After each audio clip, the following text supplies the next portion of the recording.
Okay, yeah, Shivangi, please start the session.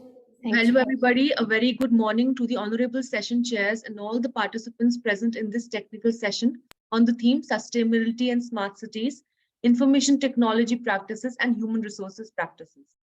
At the outset, we would like to thank our respected session chairs, Dr. Urvashi Tandon and Dr. Vani Agarwal, for making time from their busy schedules and being here with us to evaluate the academic submission by our young participants and provide them valuable feedback and enable them to refine their work further. Before we begin with the presentations, I would like to introduce our eminent session chairs. So Dr. Urvashi Tandon is an associate professor at Chitkara Business School, Chitkara University, Punjab. She has completed her PhD from the Thapar University, Patiala. Her areas of expertise are marketing, e-commerce, online shopping, e-learning, and e-healthcare. She's currently doing research on e-commerce, online shopping, and supply chain practices of online retailers. She has research publications in various international journals indexed in ABEDC, Scopus, and Social Sciences Citation Index.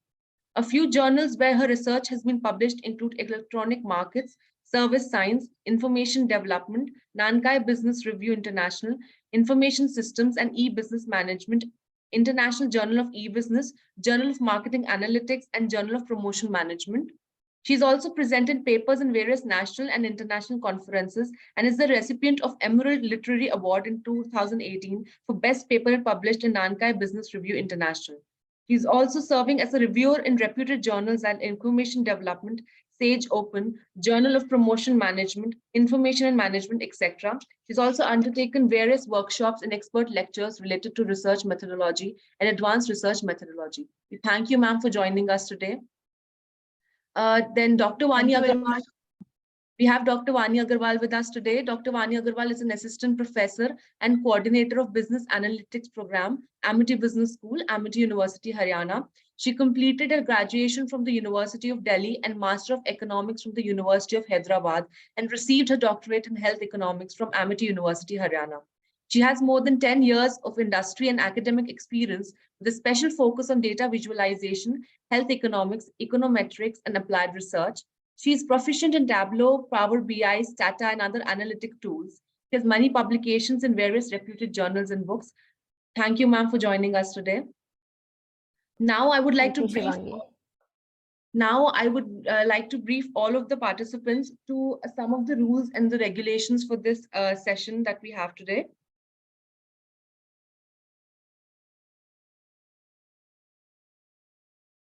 So we have all the participants that are present here will have to present their papers in sequence, which have already been shared earlier. And 7 minutes will be given to each participant. Thereafter, there will be a Q&A session by the session chairs. So without further delay, I would like to call out our first participant, Avasti P and Nishad T. Mohammed. Yeah, okay. Thank you, Shivangi. Urvashi ma'am. So like there will be a 7-minute presentation and then like you can ask questions to the participants, ma'am, right? So can we begin the session, ma'am? Yes, please. I think we should start with the session. Yeah, okay. Thank you so much. Yeah. So please, the first participant, Avasti and Nishad, please begin with your paper presentation.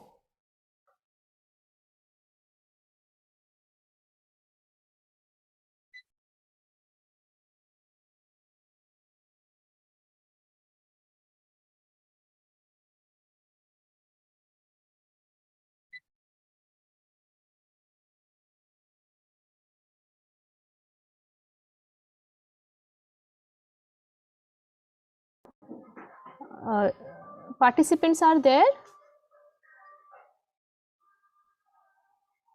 If not, then we can go ahead with the second one. Shivangi, please confirm. Good morning, Dr. Vani. I'm here. I'm the second presenter, Dr. Sachita this side. Yeah. Okay. So you can start with your presentation, Dr. Sachita. Okay. You have right to share your screen, right? And you have 7 minutes for the presentation and 5 minutes for the question answer round. Okay. So please be very brief in your presentation. Maybe your objectives, methods, and analysis recommendation. Okay. Yeah, sure. Okay, thank you.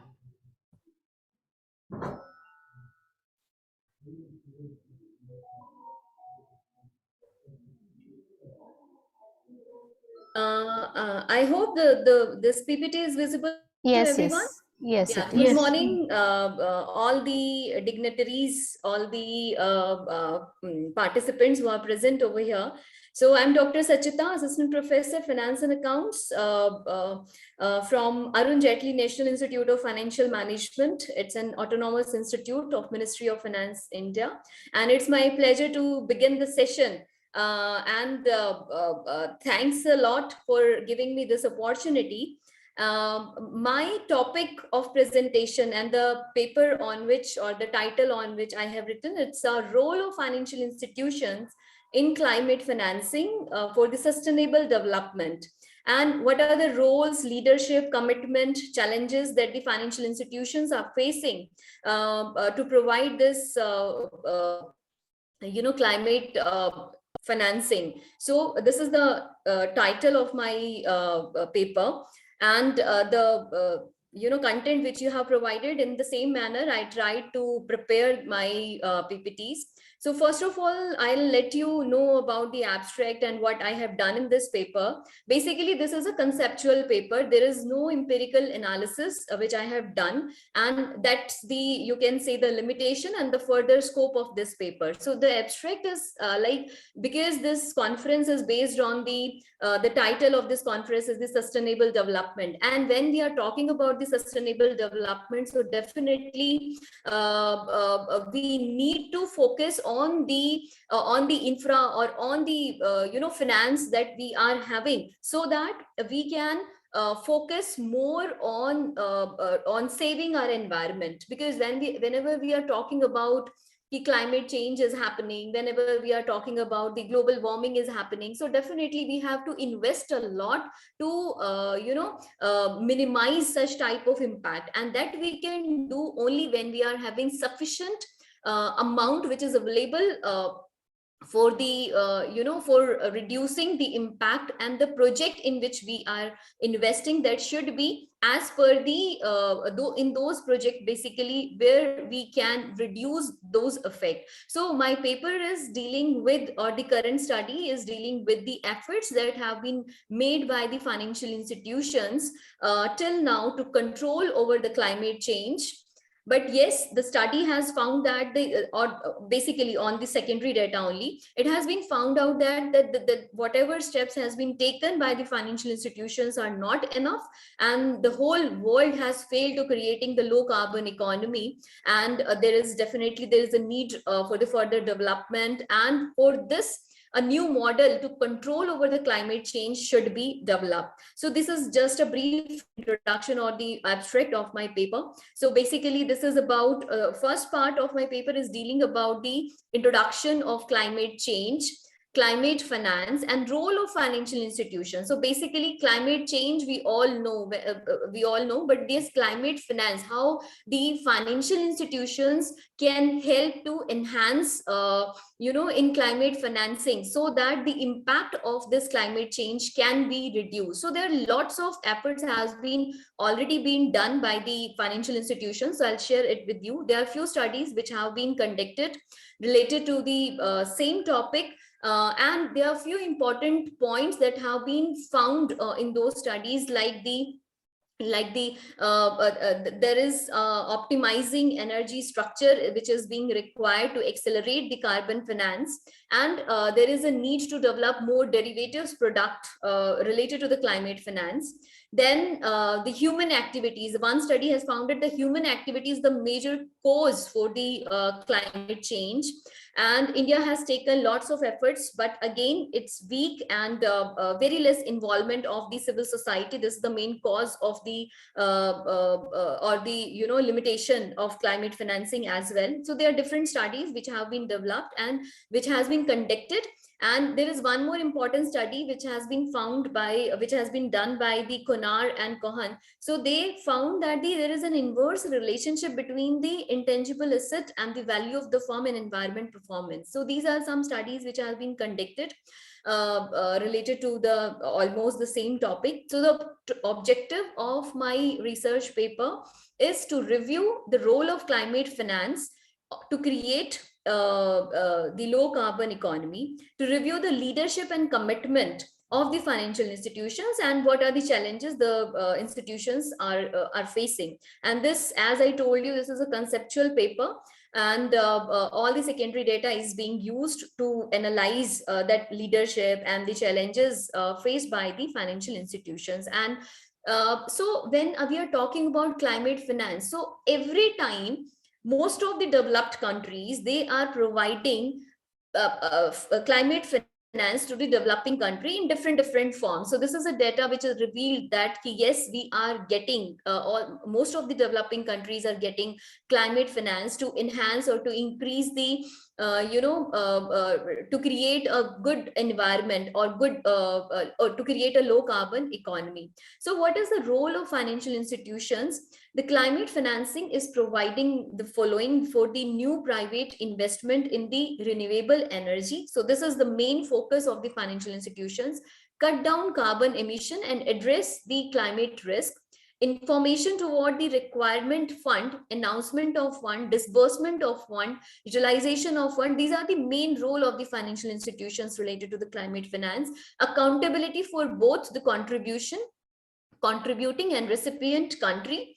Leadership and commitment related to the same, as we know that the climate financing, when we are talking about climate change, so climate financing is being required, and financing is through the financial institution. So definitely when a financial institution is playing a mediator role between the company requirement and the from where the company is arranging that money, so there is a bridging is required. So the national action plan of climate change, like national solar mission, national mission for enhanced energy efficiency, national mission of sustainable habitat, national mission of green India, etc., provided an opportunity to the bank to formulate and develop new investment and funding instrument for low carbon economy.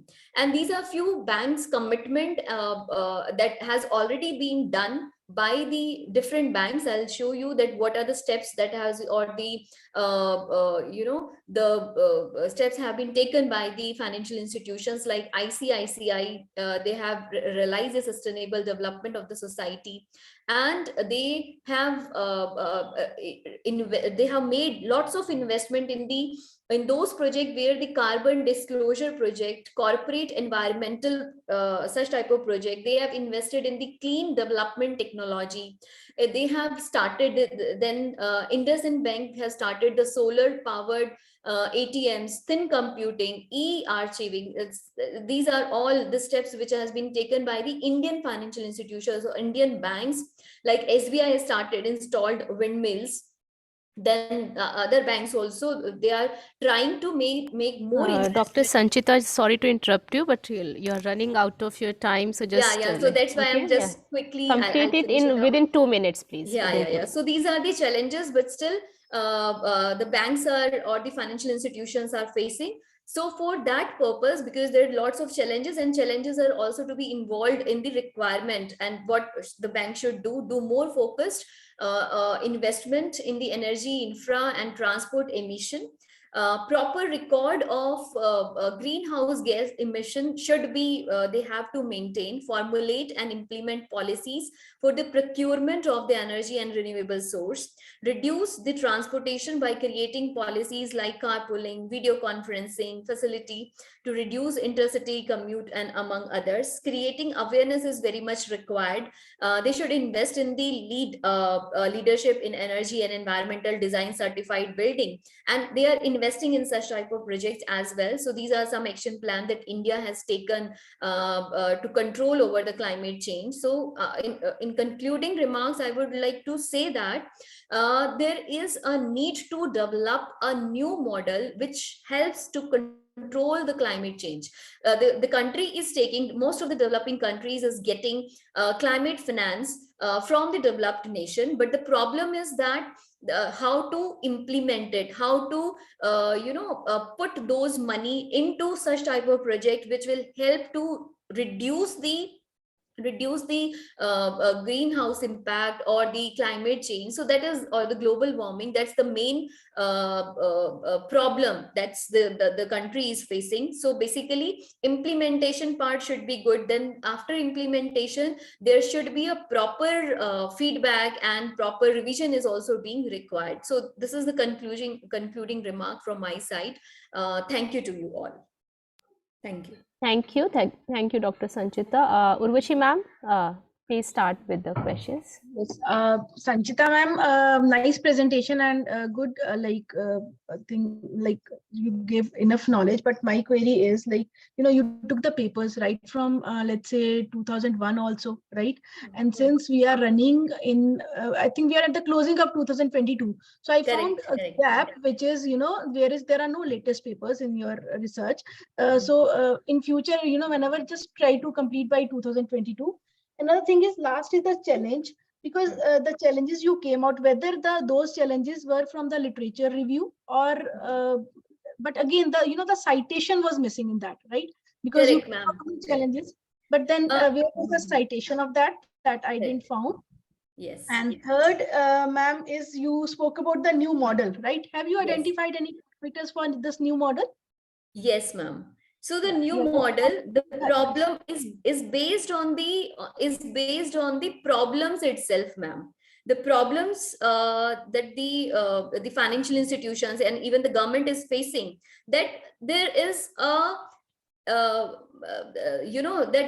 linkage, or we can say the flow of getting money and where the money is being invested and whether that money is being used properly or not. So basically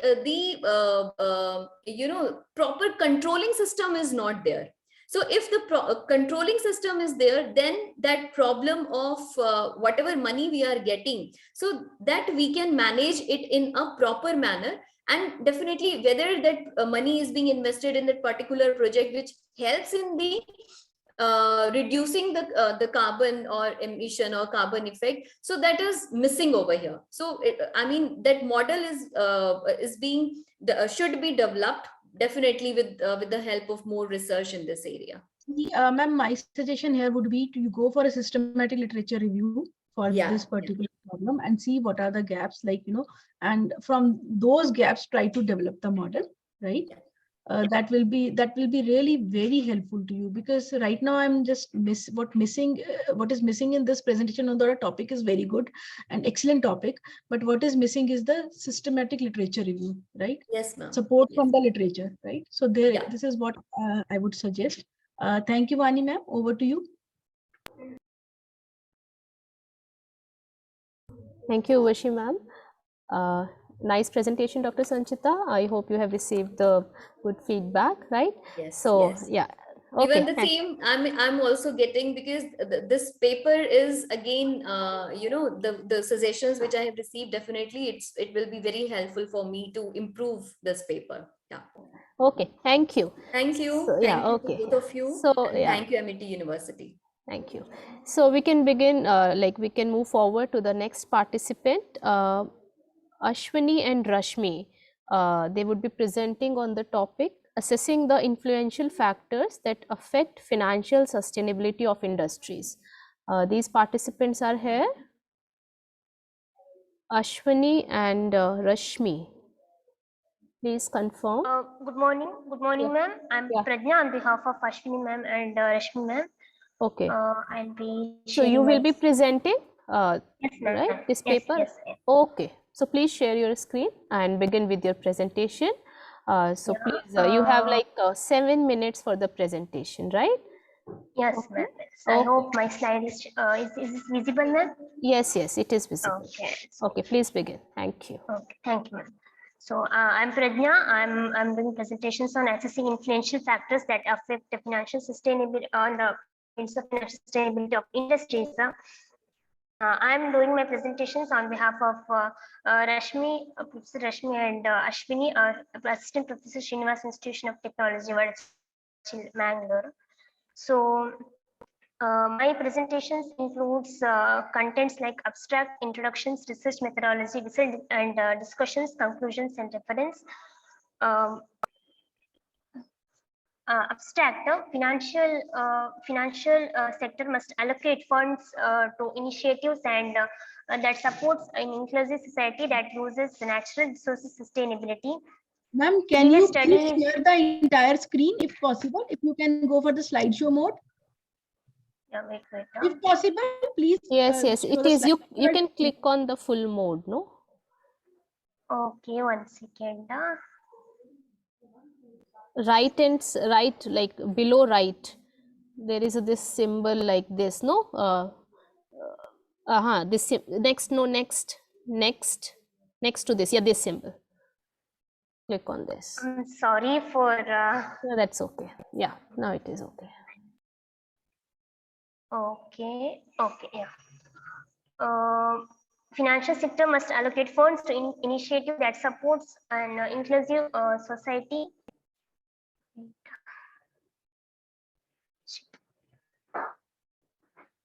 That this article provides to analyze previous research publications on factors that industry's financial sustainability and suggested framework for academic and industrial professionals undertaken.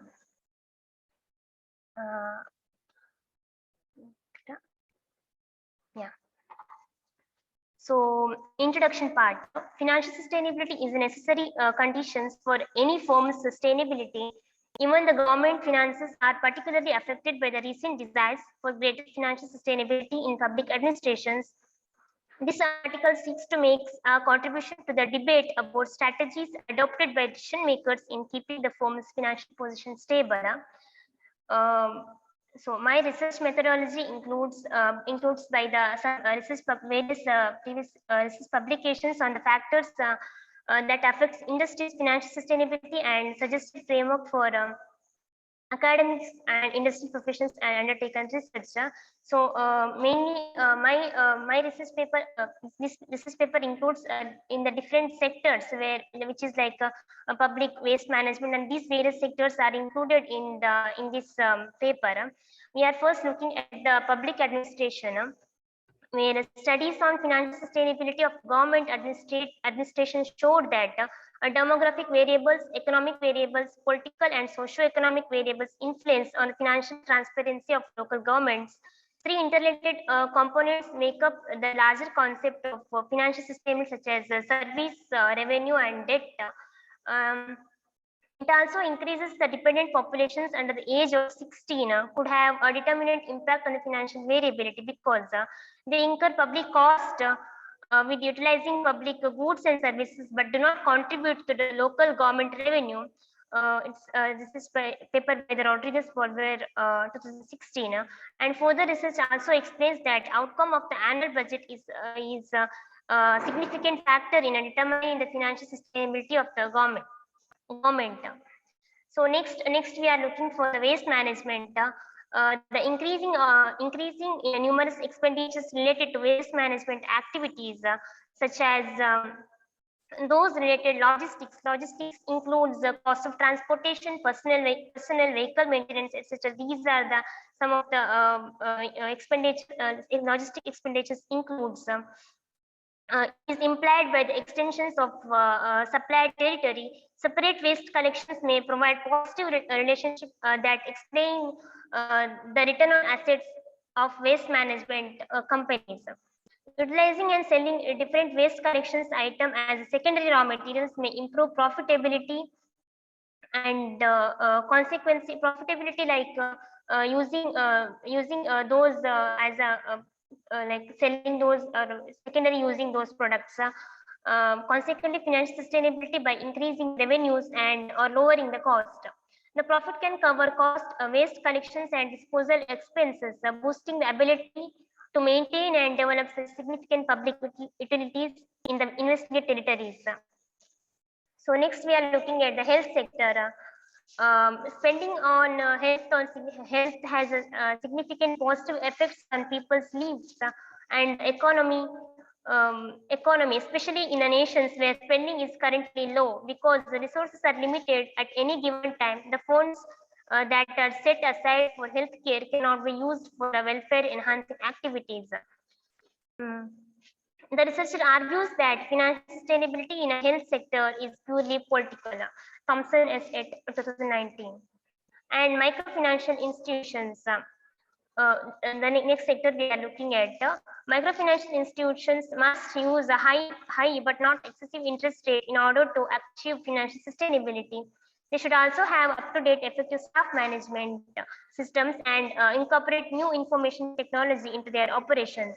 This will help them uh, to um, to limit operation cost and consequently their exorbitant human cost. Interest rates, control over the portfolio at risk, good management through investigation in human and technological resources are important key factors result in financial sustainability of microfinancial institutions. Um, Further research demonstrate that there is a positive relationship between the depth of outreach and financial sustainability. Not-for-profit microfinancial institutions have better outreach but poor financial performance when compared to for-profit microfinancial institutions.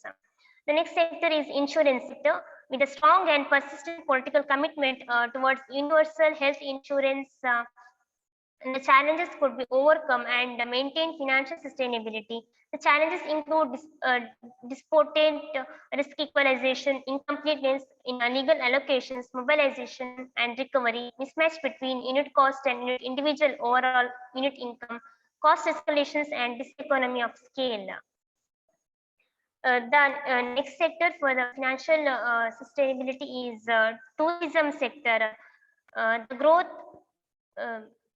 yeah. The growth of tourism is anticipated to have a positive influence on a hotel directly. It can also have an impact on the hotel sector through enhancing the health of the economy and boosting hotel business performance. By having detailed knowledge of certain microeconomical variables and hotel characteristics, analyzing the impact those variables have on financial performance of those corporations. The next sector we are looking at is green business. Green business decision makers need to take commercial ethics, social responsibility, and environmental management into consideration. The potential for two-way interactions between environmental factors and financial performance is a significant concern. The next sector is education institutions. The study on education institutions was done at Iraq with intentions to investigate the connections between the accountability rule provided by university autonomy and the financial So, sustain. excuse me, sorry to Yeah. disturb Yes, you. yes. Please do not read the whole slides, right? Already we are running out of time. So, please, just tell us your main findings and main analysis. Yeah, sure. Okay? Sure. Yeah. Yeah. In a financial institutions, we the investigation done at the Iraq is that investigations reveals that the lack of financial and administrative authority is the incapable cause of the financial deficit of financial situations at the time of the study. This was done by the in Iraq. And next, small and medium-sized enterprise. So um, the key performance of the managing financial key performance indicators properly study assist managers to financial services provided anticipating problematic circumstances and taking corrective action. So then next sector is non-government organizations, NGOs. So the research discovered in the NGO among Kenya that non-government organizations should typically encourage staff's participation and good strategic plan communication that was needed in NGOs. Next is business cooperation. Um, yeah, the more So, intangible Pranja, you intrinsic. please brief us about your major 5 findings of your study, please. So our study, this study is done by these public factors, health, business corporations, NGOs, small and medium enterprises, educational institutions, green business. These are done, and here what we I'll conclude that the factors affecting each type of sectors are different from one another, and therefore in order to sustain a financial strong sector, one needs to check a context of the same. These are the reference that. Okay, Pranjana, it's okay. Tell me one thing, like what motivated you to conduct this type of study? Because and what is the significance of your study? Because everything what you have given in your presentation, that's already available. So motivation and significance of your study, I just want to know.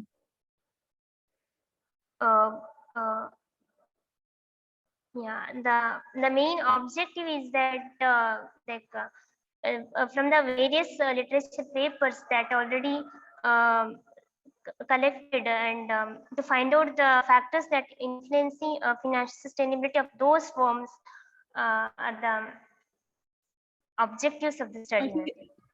Okay. What were the main factors? What were the common factors which came out from your study?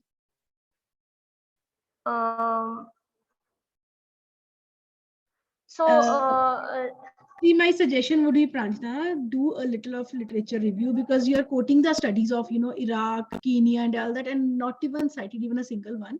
So without citations, ideally it's not validated, right? So do a lot of literature review, make a ELA tracker, make an Excel sheet, come out with certain concrete findings for your future research. Thank you very much. Over to you, Vani. Thank you, ma'am. Thank you, ma'am. Thank you, Pranja. Yeah. Yes, Thank you Shivangi. so much. Oh, yes. So our next participant is Dr. Dilip Singh Kushwaha and Dr. Ela Gupta. The topic being rejuvenation of urban water bodies, case study of smart city Gwalior. So we welcome you, ma'am and sir.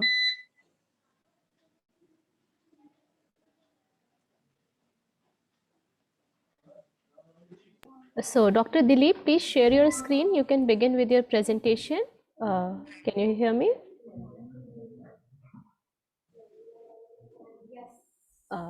He is online. Dr. Dilip, can you hear me?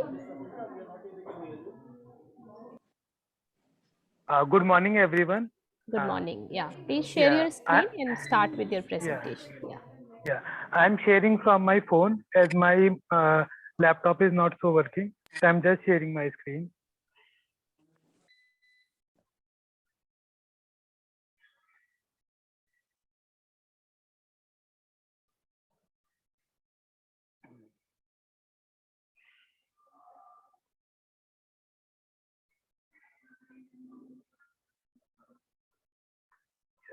Is my screen is visible?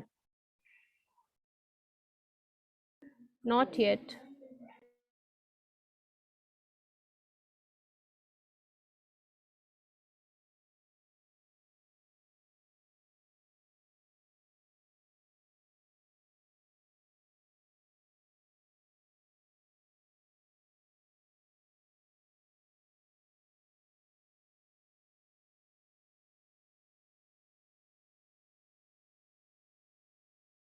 Dr. Dilip, your screen is not visible. I think Dilip is not in the meeting now. Maybe he got disconnected. Dr. Mani, you may proceed with the next candidate, and Okay. I'll get his PPT on email and I'll share the screen for him. Okay. So, yeah, Shivangi, please. Actually, Dilip sir All is right. there. So we'll. Dilip sir is there. Somebody needs to admit him because it's coming on my I screen. admitted him. Yeah. So, Dr. Dilip, are you there in the meeting? So, meanwhile, Ela ma'am, he will email it to you, the presentation, right? Yeah. Okay, I'll ask him to email. Okay, so yeah, Shivangi, please move forward. Meanwhile, yeah. All right. So the next presenters that we have for today is Dr. Lalita and Dr. Ravindran K. on their topic on comparative analysis of the sustainability practices of GST on microfinances and exemption of GST in Kudumbashree units in Kottayam district. I welcome you, sir and ma'am. Good morning. Good morning. Good morning. Okay, ma'am.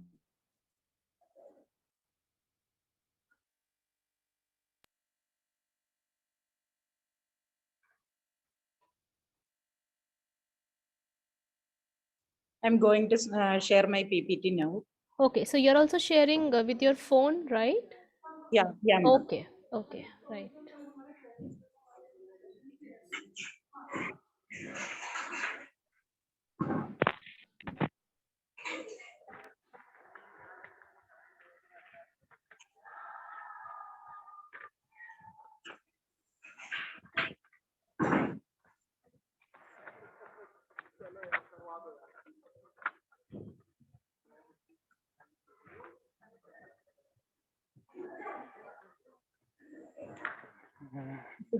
Visible, ma'am?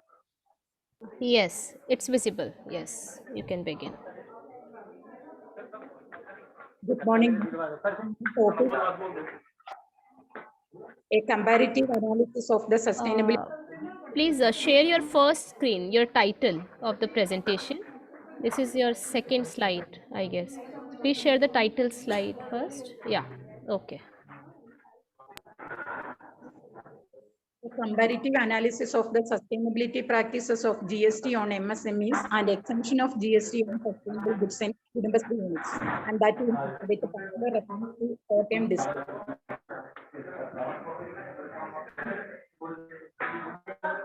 Now coming to the introduction.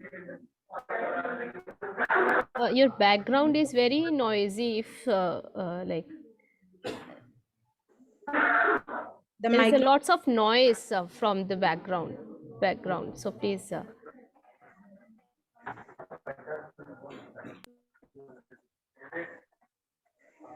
The micro, small and medium enterprise sector help in industrialization of rural and backward areas.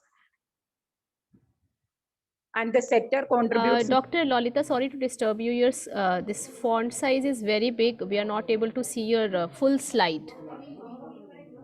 Okay, so please make it small. Make it small. Make it small. Little more small.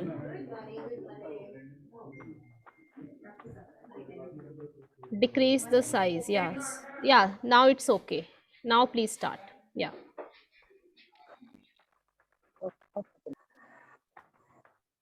The micro, small and medium enterprise sector help in industrialization of rural and backward areas, targeting youth and socially disadvantaged groups such as SCs, women and physically challenged persons. And this sector contributes enormously to the socio-economic development of Kerala state. And Kerala government has decided to exempt GST for the products of Kudumbashree. And the finance minister suggested that most of the members of Kudumbashree are below poverty line, and this exemption will help them for economic empowerment as they could sell their products at lesser prices than other products. Now, coming to the literature review.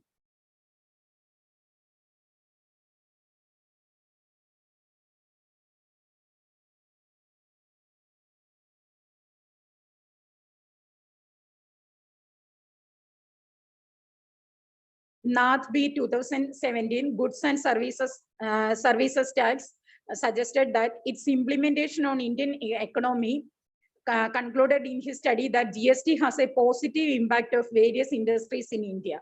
And the evaluation study on Kudumbashree report, State Planning Board Government of Kerala, August 2022 found that 90% of MSMEs were owned and operated by women entrepreneurs only, and 5% by mixed groups. And the increasing tax revenue leads to economic growth and development. Basically, and Pearson 2009. And the study also uses various secondary data from books, journals, newspaper reports, and other published data from government and other organizations, Kudumbashree and government circulars, etc. Now,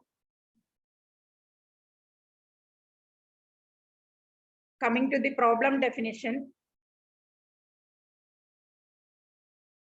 Many studies have been done about the GST practices in various sectors, but no study is done yet to analyze the advantages obtained to Kudumbashree units through tax exemption. And this study focuses on this and to bring new insight on the administration of MSMEs, industries, and Kudumbashree units in Kottayam districts in order to fill the research gap. And the research has been done to bridge this gap and to understand about Kudumbashrees and MSMEs pertaining to GST. And coming to the research methodology,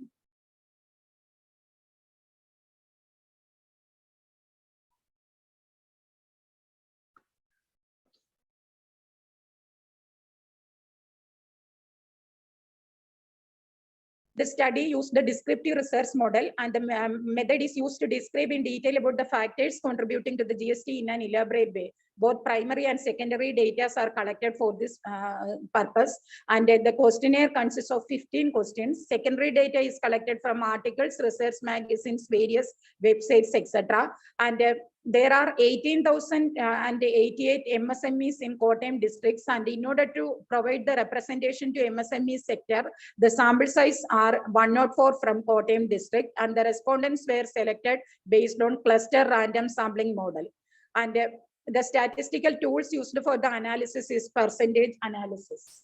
And the major objectives of our study is to understand about the sustainability of GST on MSMEs in Kottayam districts, and also to analyze the issues and challenges of GST on MSMEs, and to know the benefits of exemption of GST on Kudumbashree units in Kerala. And the main features of study include, there are 5 tahsils in Kottayam districts, which include Kottayam, Meenachil, Changanasheri, Vaikam, Kanjirappally, and the major industries include rubber and tea industry, textiles, etc. And the MSMEs for the study is divided into 2 groups, manufacturing and service sector. Now, the results and discussions. Effect on products and services of Kudumbashree and MSMEs due to GST. And the first one is service sector, and cafe, Kudumbashree, wellness centers, then Harsham care giver services. All these are some of the services provided by Kudumbashree units, and they got tax exemption for all these services, so they can provide these services at the same price. And coming to the MSMEs, parallel to analog to Cafe Kudumbashree, they are providing coffee shops, then wellness centers, etc. But for all of them, they have GST, and the first one have 12% GST, then 18%, and other services also have GST. So their price has increased considerably due to the introduction of GST. But there are some services which have no GST, that is bio-based management, then handicraft garments, etc. These so the price remains the same for MSME. So in case of MSME, for some services they have higher rate of tax after the introduction of GST, but for some other they also get the exemption of tax rate, and for still some other items they get tax reduction after the introduction of GST. And this include wheat, rice, unbranded flour, curd, and some other items also. They get GST tax rate reduced after the introduction of GST.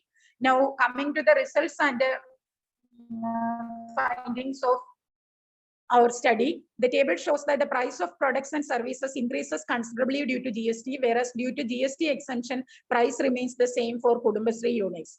And some services and products of MSMEs are exempted from GST, due to which the price remains the same. And the analysis shows that all the members are female. Most of the members are female, and that too from the age group 40 years, then 30 to 40, like that. And education-wise, majority of the members are highly educated, and the respondents who have responded with respect to impact of GST have also agreed that there is boom in textile and other industry after adopting GST. And it is also evident that Kudumbashree has the advantage of exemption of GST on the products, and the maximum investment and employment opportunities are in rubber and garment industry.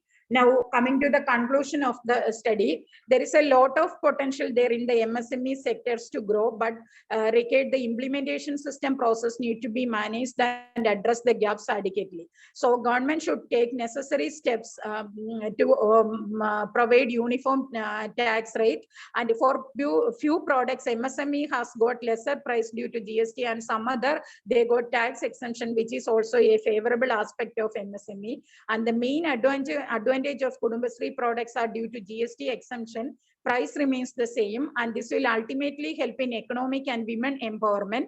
And also one can find that there is a need for improving the GST network out to be the important factors towards the actual outcome of GST implementation. And actually most of the people in the business sector have a negative approach towards the GST, and they thought that GST actually increases the price. And this study tries to remove that negative approach, and GST is actually beneficial to some areas, and for some other products it may result in price hikes, but we couldn't consider it as a negative one, because it provides a uniform tax rate throughout the country, and it's actually a boon to most of the industries and helps in industrialization very much. Now coming to the reference, these are the major references for our study. Thank you. Thank you, ma'am. Over to you, our session chairs, the questions and answers. Ma'am, like I've seen that you picked up cluster random sampling, right? So any specific reason why this sampling and why not convenience and all that? And yes. Ma'am, actually, the samples are, I have divided the samples into two, manufacturing sector and a service sector. And in the manufacturing also, different types of manufacturing sectors are there. Then rubber industry, then textile industry, like that. So I think it's convenient to adopt cluster random sampling. So does that, is that sampling is representative of the entire population? Pardon, ma'am? Does this sampling represents the entire population of MSMEs? Yeah, ma'am. How, ma'am? Okay, another thing is like, this could have gone to some other, rigorous statistical tools, because simply stating the percentage makes the, scope of the study limited. So here the suggestion would be, yes, it's a good study. I'm not, challenging the study. It's a good study, in fact, very good study, but it could be made better if you add certain statistical analysis, like you go to for the, multivariate analysis. That will really help to, get the deeper insights into the factors, right? Otherwise, it was a good study, right? Thank you, ma'am. Thank you. Over to Vani, ma'am. Yeah, same observation even I have, I want to suggest you that the statistical technique percentage analysis is not sufficient for your study, right? You maybe think of some regression model, some multivariate analysis. So just think of something else, otherwise it is a good study, and by using the weak statistical technique may hamper your research. Okay, so this is the feedback even I want to give this to you. Okay, ma'am. Thanks for your valuable suggestions. Yeah. Okay. Okay. Yeah, Thank you, ma'am. So, yes, can we, Dr. Shivangi, should we go in for Architect Dilip Singh Kushwaha and Ila Gupta? Yes, Yeah. definitely, ma'am, definitely. Yeah, So over to you, sir. Thank you. I'll just share my screen.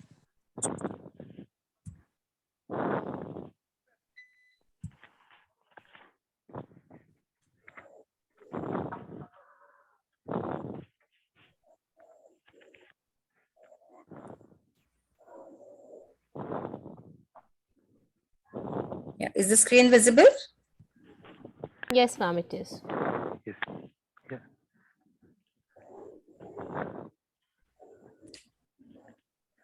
Yeah. Good morning, everyone. Dilip this side. Am I audible?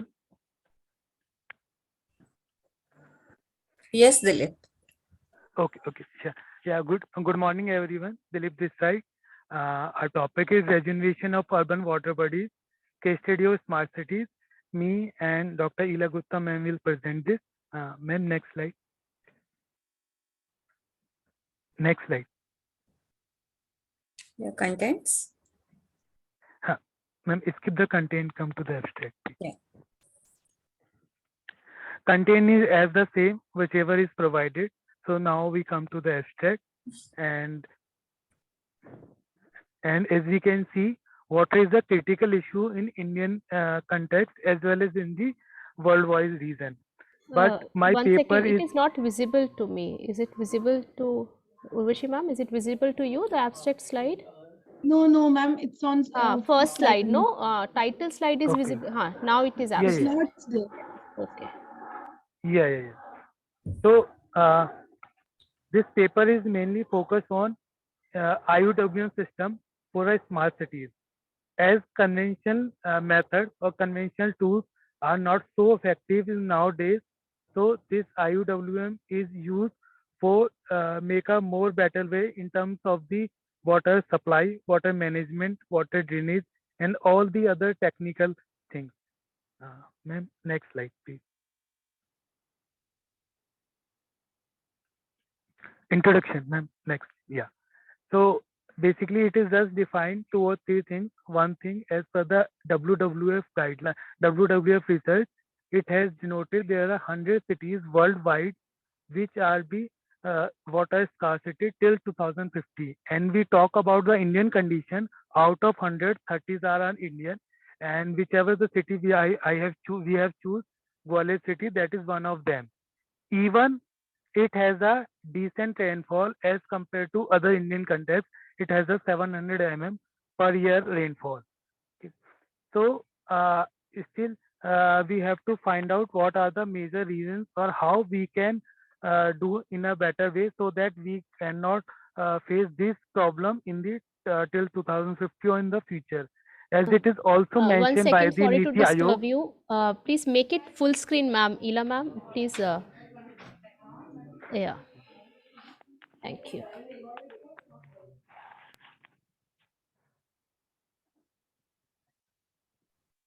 Yeah, it is full screen. Dilip, continue. Yeah. As per the Niti Ayog report and the projection of the census, it is mentioned in till 2015, the urban population, which are 17% till 2019, will be into the 51%. So almost three times of the present situation. So that's why this topic is one of the critical topic nowadays. If we work from today, then we can mitigate or adapt some better way until 2050. Ma'am, please next, literature study.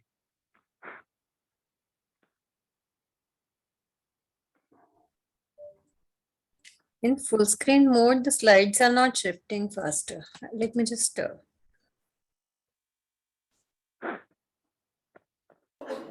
Okay, but ma'am, full screen is not visible to us. It is still the same Oh, it slides. is. Yeah, I guess some internet issue is there or something. Yeah, probably. Yeah, So it's Okay, next. we can continue. yeah. We Okay. can continue. Yeah. So primarily on the literature, we have done two major things. One is the study of IUWM, that is basically integrated urban water management system, and another is the regeneration of the urban water bodies. And we talk about the framework. So there are already four major frameworks worldwide has been given by the different organization in the different contexts, like this which has given in by ICLE, IUWM by GWP, and CISRO and IREP. But as per the Indian condition, till now none have been accepted and working.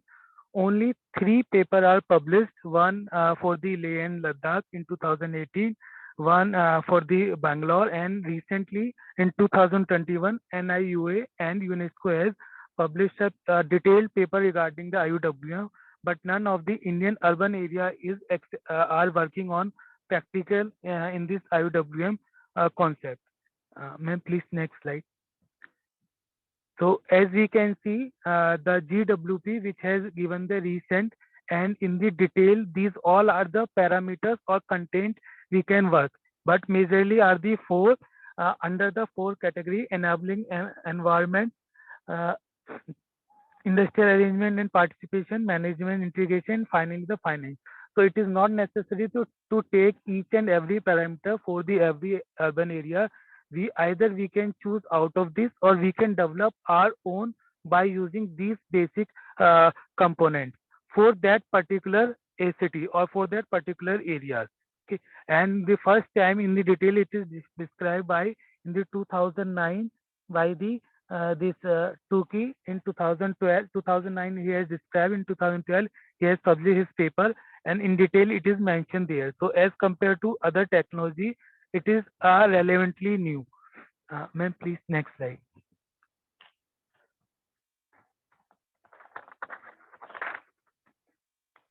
So, and if you talk about the regeneration of urban water bodies, so in a single line we can define it is just a repair, renovate, and restore the original condition of the water bodies, which can be 200, 300 years ago, or they are using earlier also. But now, in when we are doing the regeneration, so we can also increase its capacity. And these are the major parameters and components under which we have to do, or we can take this parameter by for the regeneration of urban water body. It is described and detailed out mentioned by the Dr. T.V. Ramachandran, and they are basically from the IISc Bangalore, and they have worked at a lower level within the IISc campus, and it is successful. Next slide.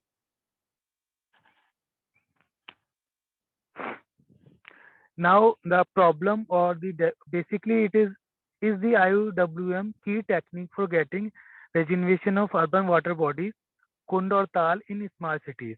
As we know, Gwalior is the center of the Indian nation, and it is at the historically rainwater harvesting system were there, and these Tal and Kund are the known by name known by them.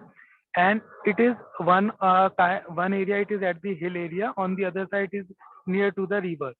So how we can do this thing in right now, as the population are increasing, and as per our recent master plan, the original area has been increased 57%, as we mentioned earlier.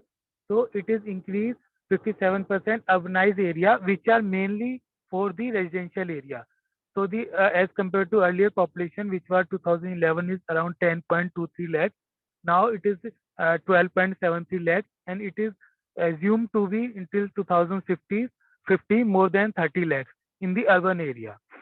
So this technique is for maintaining all the water supply, water drainage, and other water like drought and urban flood or urban flood-like condition by using this technique. Ma'am, next, please.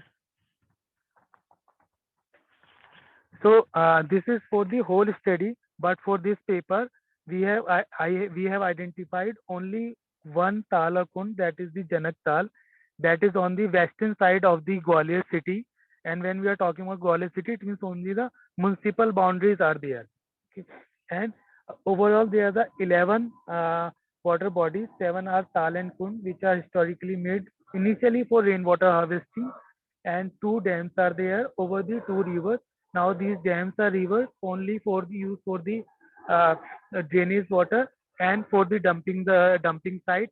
But earlier, around till 2000 and till 1980s, they were used for the water supply for the urban areas or for the whole city. So the research methodology is basically identification of water bodies on the basis of various parameters, and they are on the base of GIS mapping and with the help of other parameters, and then analyzing their all the chemical, biochemical, TDS, TSS, other parameters, then the calculation of how much they can provide for the water city supply, and how much we can storm or we can grey water we can give to these water bodies, and finally all the plausible intervention, with also provide the policies and awareness and a long-term plan around 20 to 30 years for their management and monitoring. If somebody is obstructing or doing not doing that, so there is some punishment or some monitoring or management also. Kindly next slide.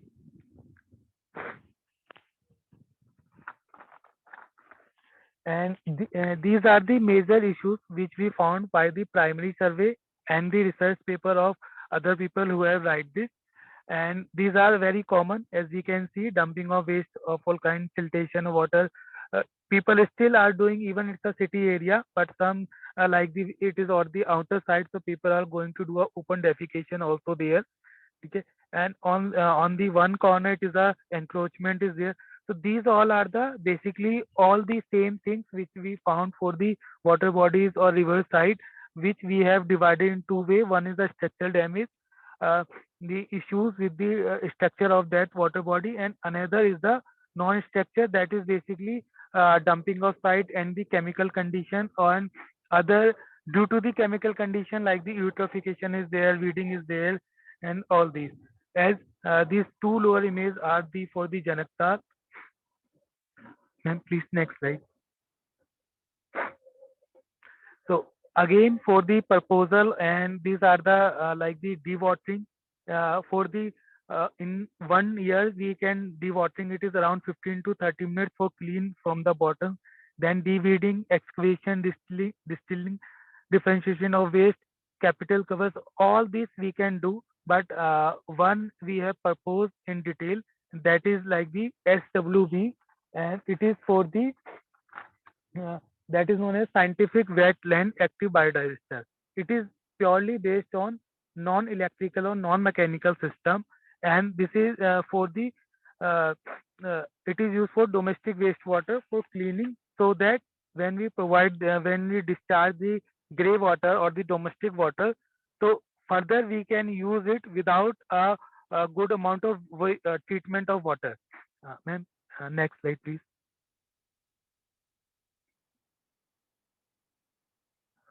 And here it is the layout of this waste wetland, scientific wetland with active biodigestor system.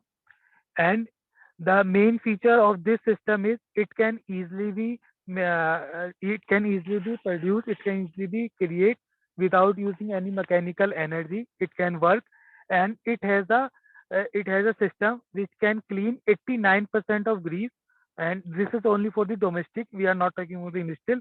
86% of BOD, 85% of COD, and TSS around 86%. So we can simply say whatever the domestic discharge we are taking, almost 80 to 85% it can be cleaned by this system, and that can be discharged to that particular land.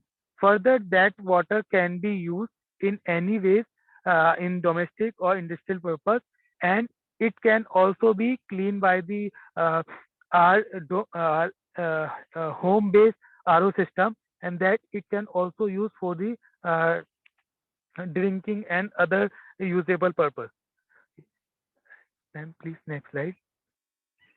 So overall conclusion is or the simple way it is like, if we can decentralize our system for the wastewater and for the supply of the water, so the major role or the major load on the municipal will remain less, as well as rather than creating a full uh, drinking for water line new treatment plant, it will much more cost effective. And as we can see, currently there is as per the population, they have the 100 mld less water for the supply as per the UNDPFI guideline. So they have produced, they are taking the water from the Chambal. It has proposed, it is still under the construction, and they are creating around 80 to 100 kilometer line to taking the water from the Chambal river to this Gwalior city. If we are doing in this way to all the 11 components, so that problem we can easily mitigate. So, ma'am, please next. And these all are the references from the like the from the study of IOW and the resolution of water bodies and the master plan of Gwalior, their other things from the Gwalior organization. So all these 2 pages for the references only. Thank you. Thank you, sir. Over to you, ma'am, for questions and Yes, answers. great and very knowledgeable presentation. In fact, like regarding the cleaning and the water. And just wanted to know whether what are the policy implications, whether you will be giving this suggestions to the government, or how you will I think are you there, Dilip sir? Are you Yes, there? yes, ma'am. I am here. I am here. What are the implications of your research? I just wanted to ask that, because again, it is quite scientific, presentation, not exactly related to the management field, but yes, very knowledgeable, and it was very, informative also for us. Also, I was listening with care. But just wanted to ask, what are these things, like what are the implications of your study? Ma'am, if you're talking about the practical approach, in the Delhi, there's a Rajapuri village. It is, I think, from Najafgarh side. So a small zero point 0.6 million liter per day is installed there. It is just a talab is there. So Delhi government has proposed, and it is already developed and are working sufficiently, but its capacity is quite low. It is only 0.6 million liter per day only, and we are talking about 2 to 10 million liter per day. And if we are like we have 7 kund, so if we are providing as 2 million, so it can create a huge amount of clean water. And I think it for the every urban areas it is now the necessary, because everywhere we have a small or larger water bodies are there, but and we our population is also increasing, so water supplies is also increase required is more. But simultaneously we can also see the drainage or the wastewater is also increasing. So if we recirculate this, uh, I just want to quote the best example for the Singapore. Now they are using 50% of drinking water is coming from their grey water, even from their, we can say, from the toilet, in a very rough way. And they are proposed in the Singapore till 2050. It is a, I don't know why 2050.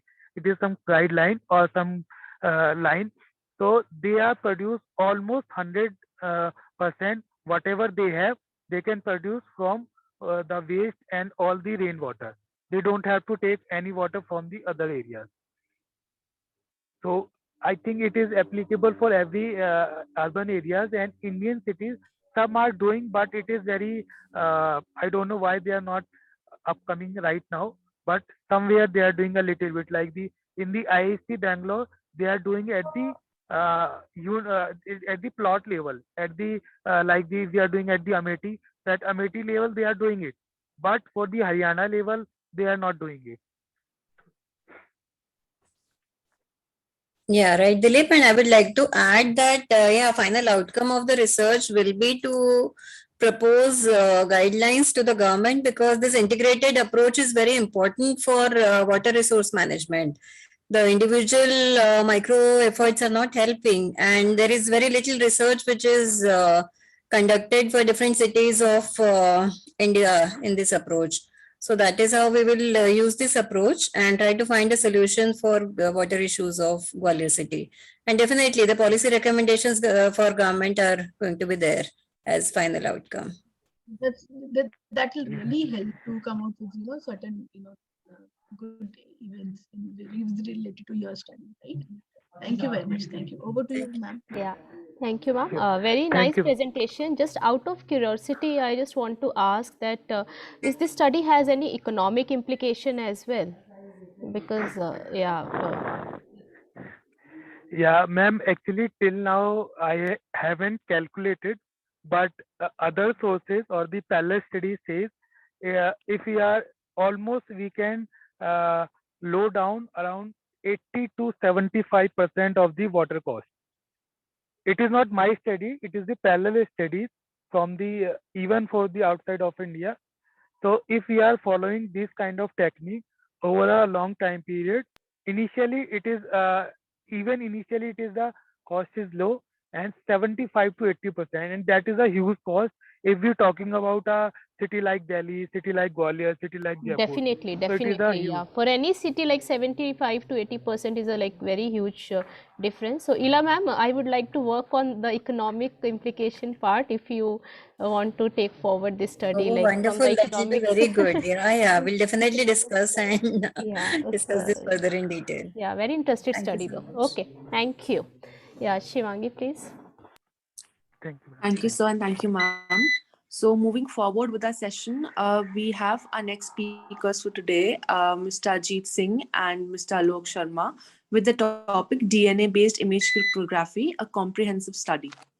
So, sir. Yes, a very I good would morning to all of you. Yes, ma'am, I'm audible. Yes, sir, you're audible. Okay.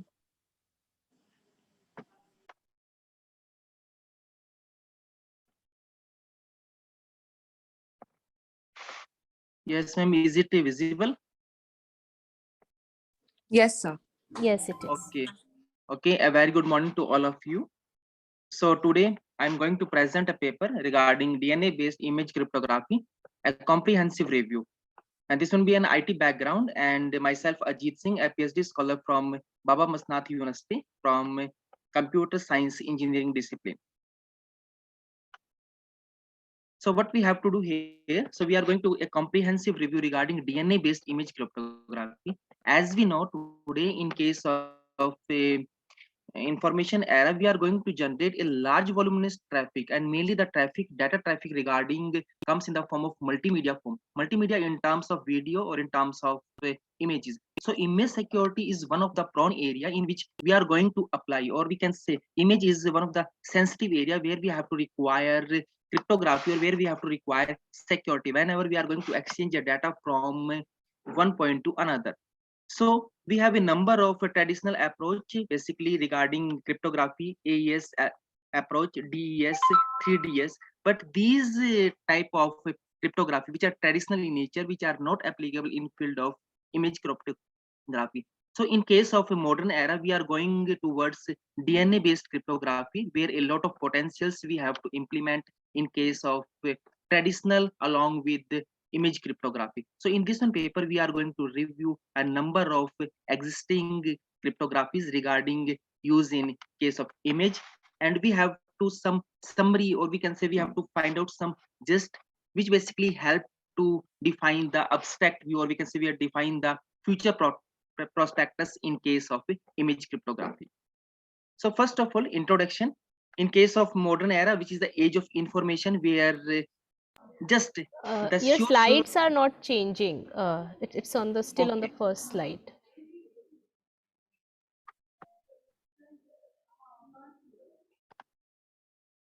And please check now. It's on the first slide only. Is it visible only to me also? Like Shivangi, is it on the first slide? Yes, ma'am, it's Yes, on the sir? Yes, Yeah. ma'am, it's on the first It's, slide. it's for first slide. So please change your slide to the third slide, no? To the introduction slide. Still on the first slide. Ma'am, this is the introductory part. This is visible one, No, No, it is still on title, the title. not title. visible one. Okay. Once again, I am sharing, ma'am.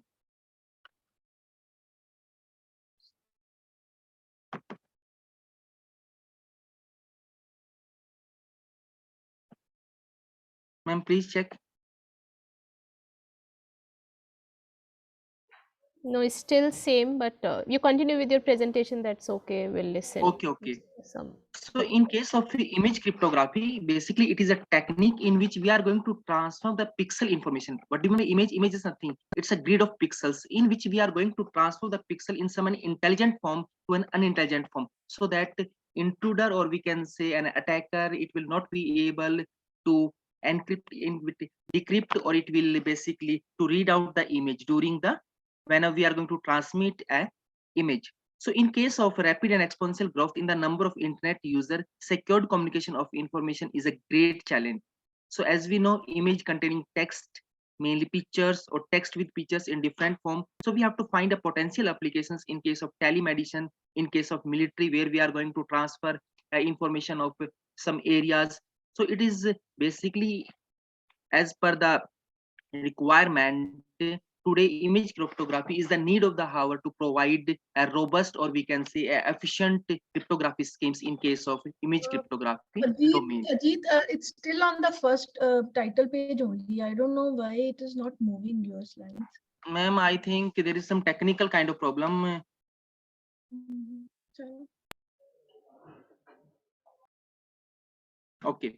Next one, different categories of cryptographic methods. First one is based on the number of keys used by the encrypting methods. In this one, we have basically two types of keys. One is if we have to use a single or the same continuously key is to be used by the transmitter and the receiver.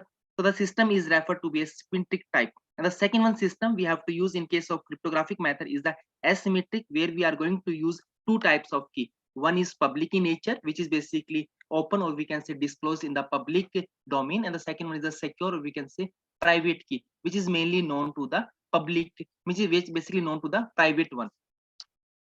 Now this is a block diagram how we can do image encryption. So first of all, we have to consider an image in terms of binary form, and the second along with some user defined key, which is a secret key. So we have to apply some confusion and diffusion approach here, and we have to convert into a cipher code. Cipher means which is actually encoded form, which is unreadable form. Okay, and at the receiver end we are going to convert the cipher image into a plain text image by using the same key. So here we are going to transfer a key through a secure channel. Next one is on the basis of the plain text we are going to process. So second process, or we can say second category we have to categorize under the image cryptography is on the basis how we can process the image, means on the basis of the pixel level or on the basis of the block level.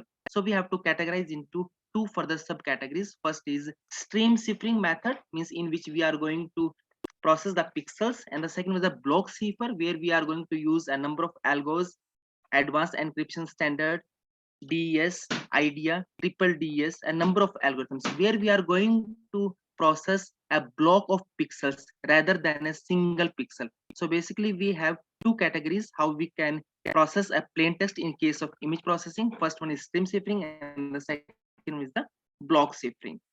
Next one. Now, what are the issues with traditional cryptographic algorithm?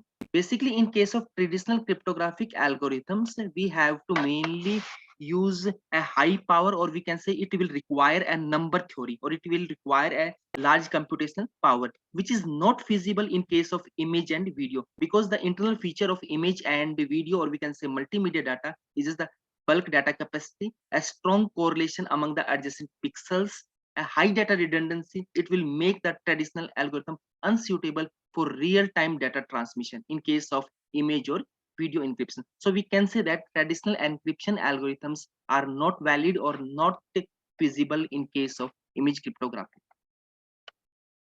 Now this will be the pictorial representation of DNA-based image cryptography. So in case of DNA-based image cryptography, what we have to do, first of all, we Mr. have to Ajit, sorry to interrupt you. It is okay, no difficult to problem. understand without your PPT. So, could you please just brief about your research in 5 findings, if you could tell us main Okay, ma'am. right? Okay. Okay. And basically, my research topic is design and implementation of DNA-based image cryptography. In case of image cryptography, basically, what we have to, how we can use the use of DNA. Basically, in case of a DNA, we have to use 4 DNA nucleotides: adenine, cytosine, thymine, and the last one is AGCT and the guanine. Basically, what we have to do, we have to encode these pixels with the help of the 4 bases: AGCT. A stand for adenine, G stand for guanine, C cytosine, and T is the thymine one. So what we have to do, basically we have to do confuse. First of all, we are going to confuse these pixels or these DNA nucleotides, and ultimately we are going to use some DNA basic So, operations, Mr. Ajit, just like replication.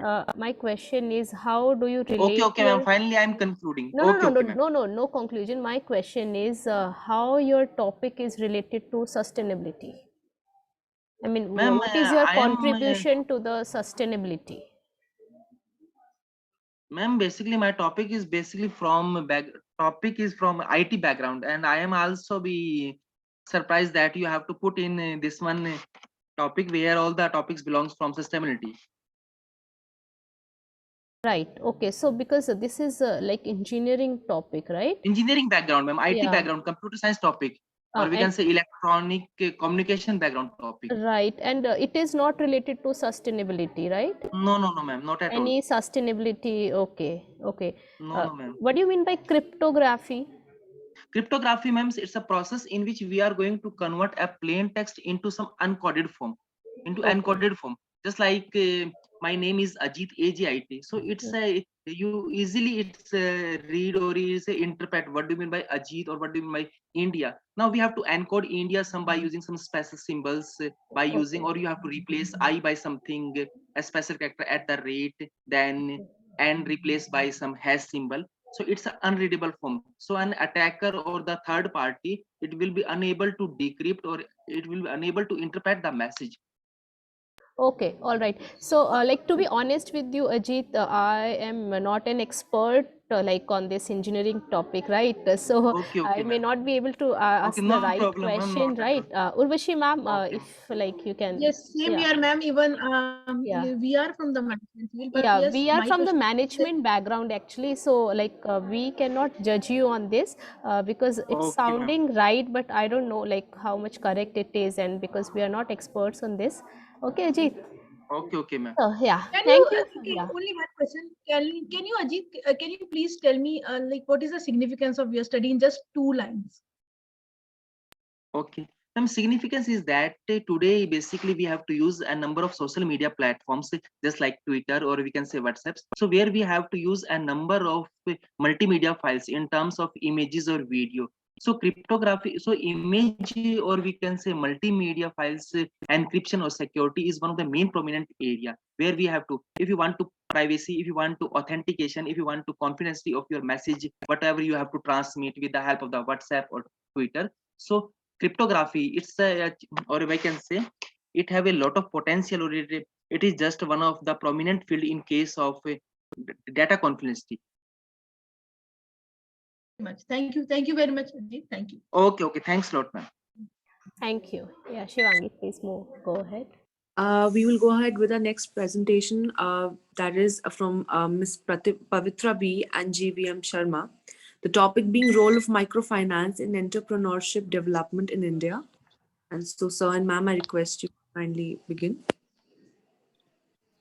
Good morning, ma'am. Ajit, please unshare your screen. Yeah, good morning. Yeah, ma'am. I will share the screen now. Yeah, please share your screen.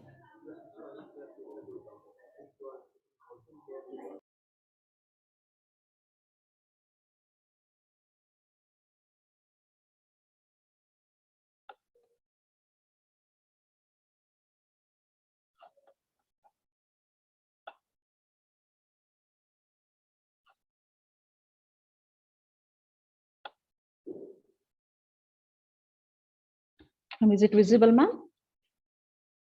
Yes, yes, it is visible. Yeah.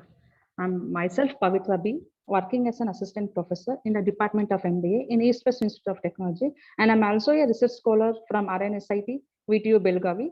So for today's international conference, my topic is role of microfinance in entrepreneurship development in India. So this is the contents: abstract, introduction, literature review, problem definition, methodology used, results and discussions, and conclusion and references. So coming to my abstract, so the microfinance it is one of the most important tool in helping the poor population or underprivileged population to improve their standard of living, for the education purpose, to take emergency loans, and to also start the micro enterprises. So in my study, I'm focusing on a self-help group bank linkage program. Under that, two initiatives, NRLM and NULM, that is National Rural Livelihood Mission and National Urban Livelihood Mission program.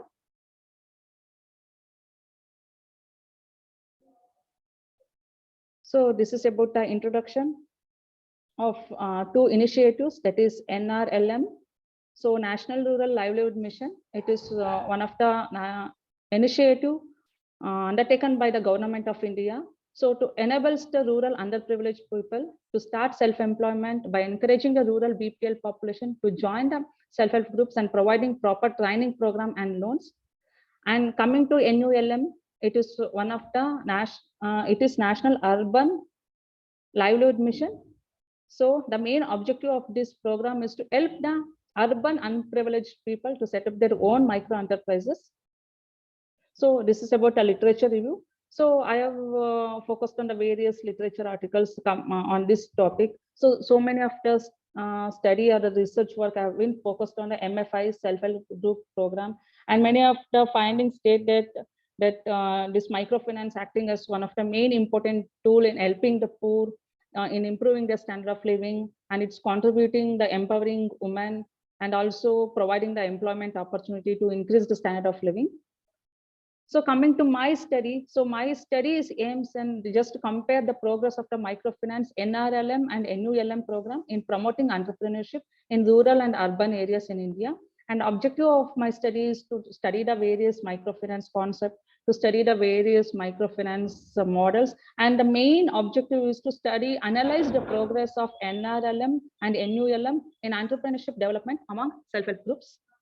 So the research methodology. So my data collection method I have used is purely based on a secondary source. That is, I have used an NABARD status of microfinance in India 2021 report.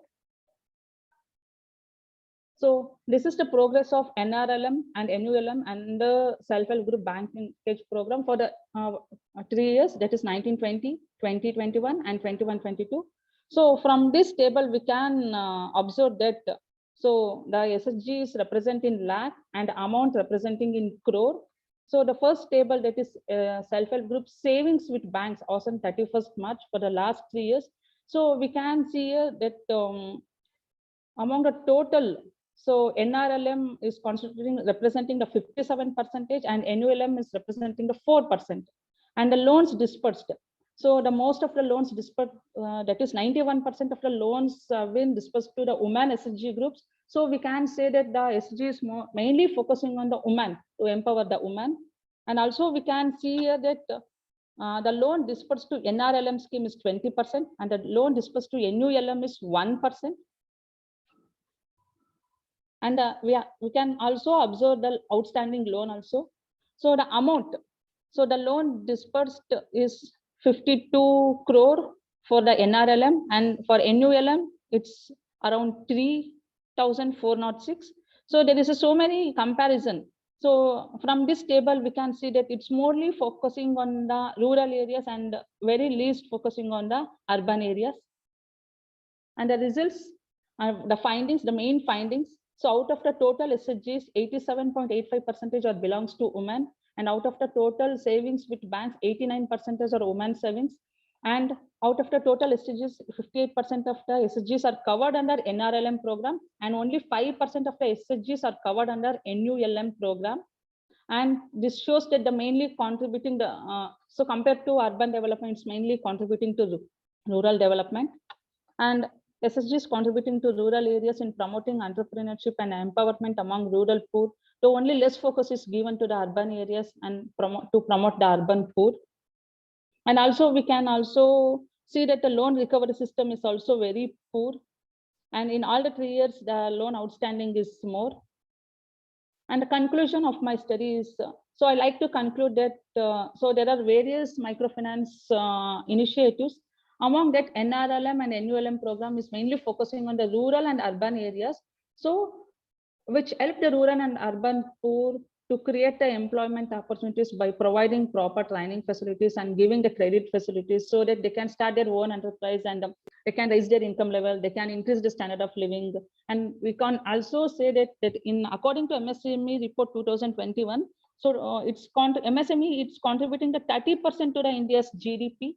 So microfinance is acting is one of the main powerful tool in reducing the poverty, in increase the employment opportunities among urban and rural areas. So as per my study, so I like to conclude that the more focus is given to the rural areas than comparing to the urban areas. And I also collected some of the information that in urban, there is 25% of the urban population belongs to the BPL, comes under the below poverty line. So there are the government has also take initiatives to give more importance and more focus to the urban areas also in creating employment opportunities and in creating the standard of living. And this is the references. So I have referred to so many research articles, and mainly I have focused on the secondary data, that is annual report of NABARD status of microfinance in India. That is 3 years of NABARD status of microfinance report. Yes, thank you. Thank you, ma'am. And over to Dr. Vani, ma'am, and Dr. Vashi, ma'am, for the Q&A. Yes, yes, it was a good, nice presentation.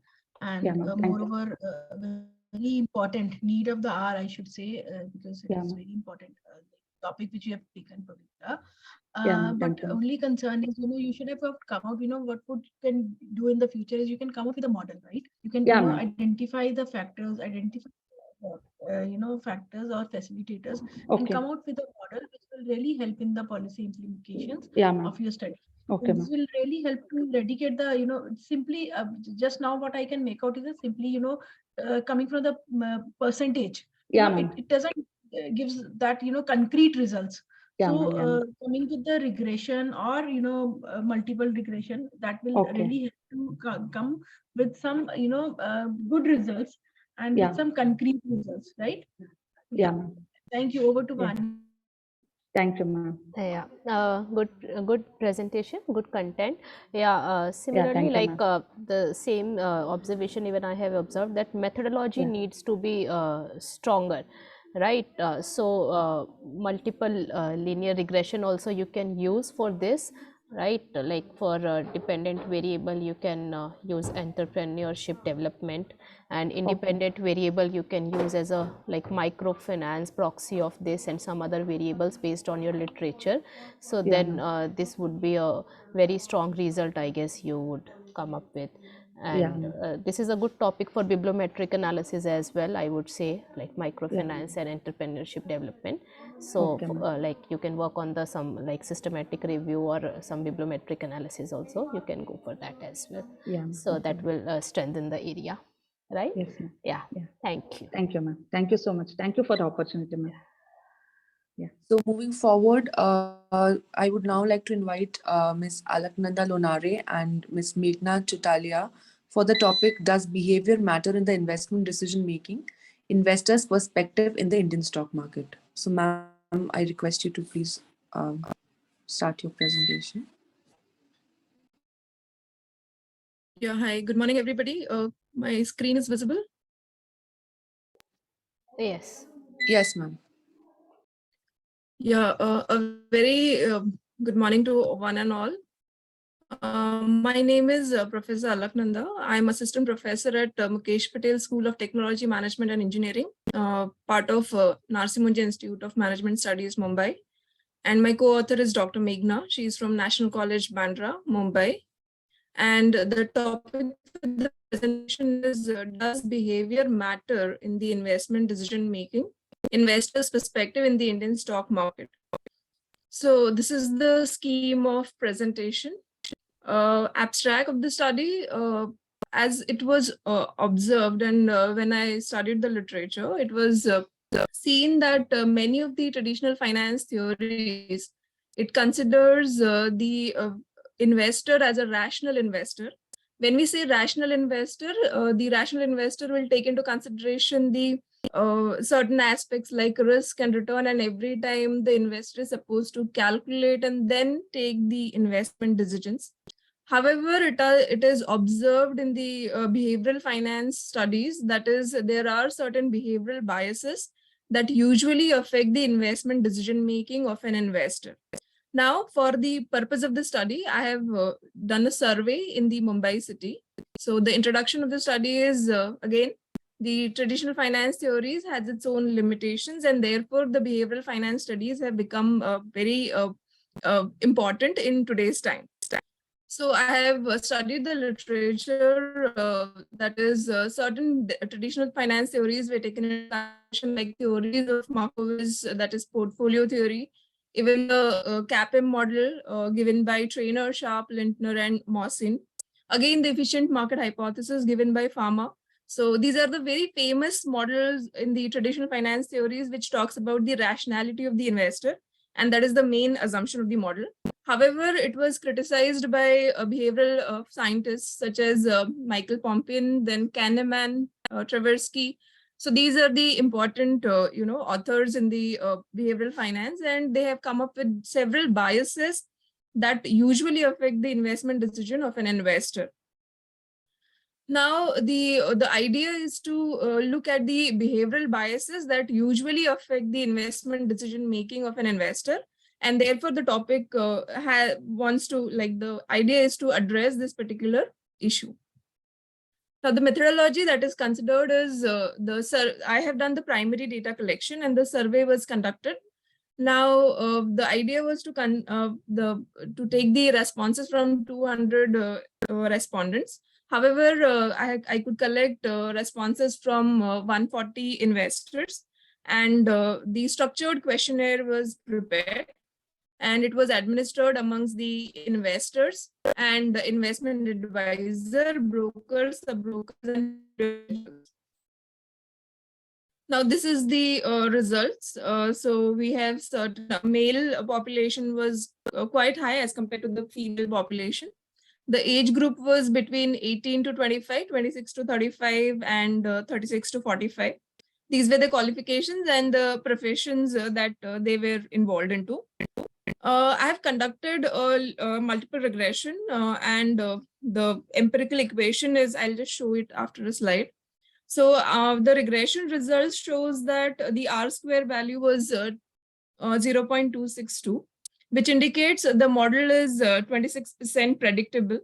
However, the R square value is not so high. The reason being here in the structured questionnaire, I considered only the behavioral factors. However, the investment decision making could be affected by several other factors such as macroeconomic factor as well as the company related factors. And the idea was to talk about only behavioral factors, and there could be that could be one of the reasons. However, for only the behavioral aspect, this could be a considerable number. Then to understand the model fit, the significance level is less than 0.05. So F statistics indicates the model is fit for the consideration. Now, after the analysis, I found out that is overconfidence bias, conservatism bias, and hoarding bias are something which are significant. However, overconfidence and hoarding are supposed to be considered as their significance level are less than 0.05. So these two are majorly significant factors that I have concluded at the end. This was the empirical equation that I considered. So investment decision making was considered as a dependent variable. Then conservatism bias, just to explain, conservatism bias meaning the individuals are sticking to their older information, and even if the new information is available in the market, they are not really responding quickly to those information. They are taking time in processing those informations, and they not take the quick actions, and therefore there could be certain losses, or they could not take the opportunity to earn more returns. In the other case, overconfidence bias, meaning the investor has unreasonable faith in their own assumptions, their own intuitions. And whenever there is even a least amount of information, if it is available in the market, they will do the analysis based on whatever knowledge they have. And then they will be over trading, and they will highly react to the new information, and that could lead to further losses to their overall returns, or their wealth could be minimized because of that. And hoarding behavior, meaning the investors are following the other investors, or they are just looking at the trend in the market and they are just following them. So this was the empirical equation. And at the end of it, this is the final equation that I have found out. The major conclusions of my study was that is the overconfidence bias and conservatism bias. These have been studied in 2019, and even Moradi study in 2013, and even the Bakar study in 2016. So these were my conclusions. The reference. The major limitations of the study was the population that was taken into consideration was limited. And at the time, the responses from the investors were quite a difficult task. So those were the limitations. But even if this particular study is taken forward, and again certain other biases, if it is taken into consideration, one can definitely come to a conclusion which will be helpful for the investors in future. Thank you.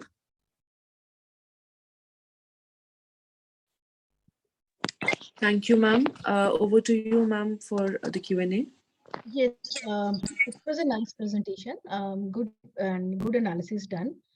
Just one question: what was the source from where you took these, constructs, and how many scale items were there in all? Second is whether you took the standardized scale items or you developed your own scale items to measure the Ma'am, constructs. yeah. Yes.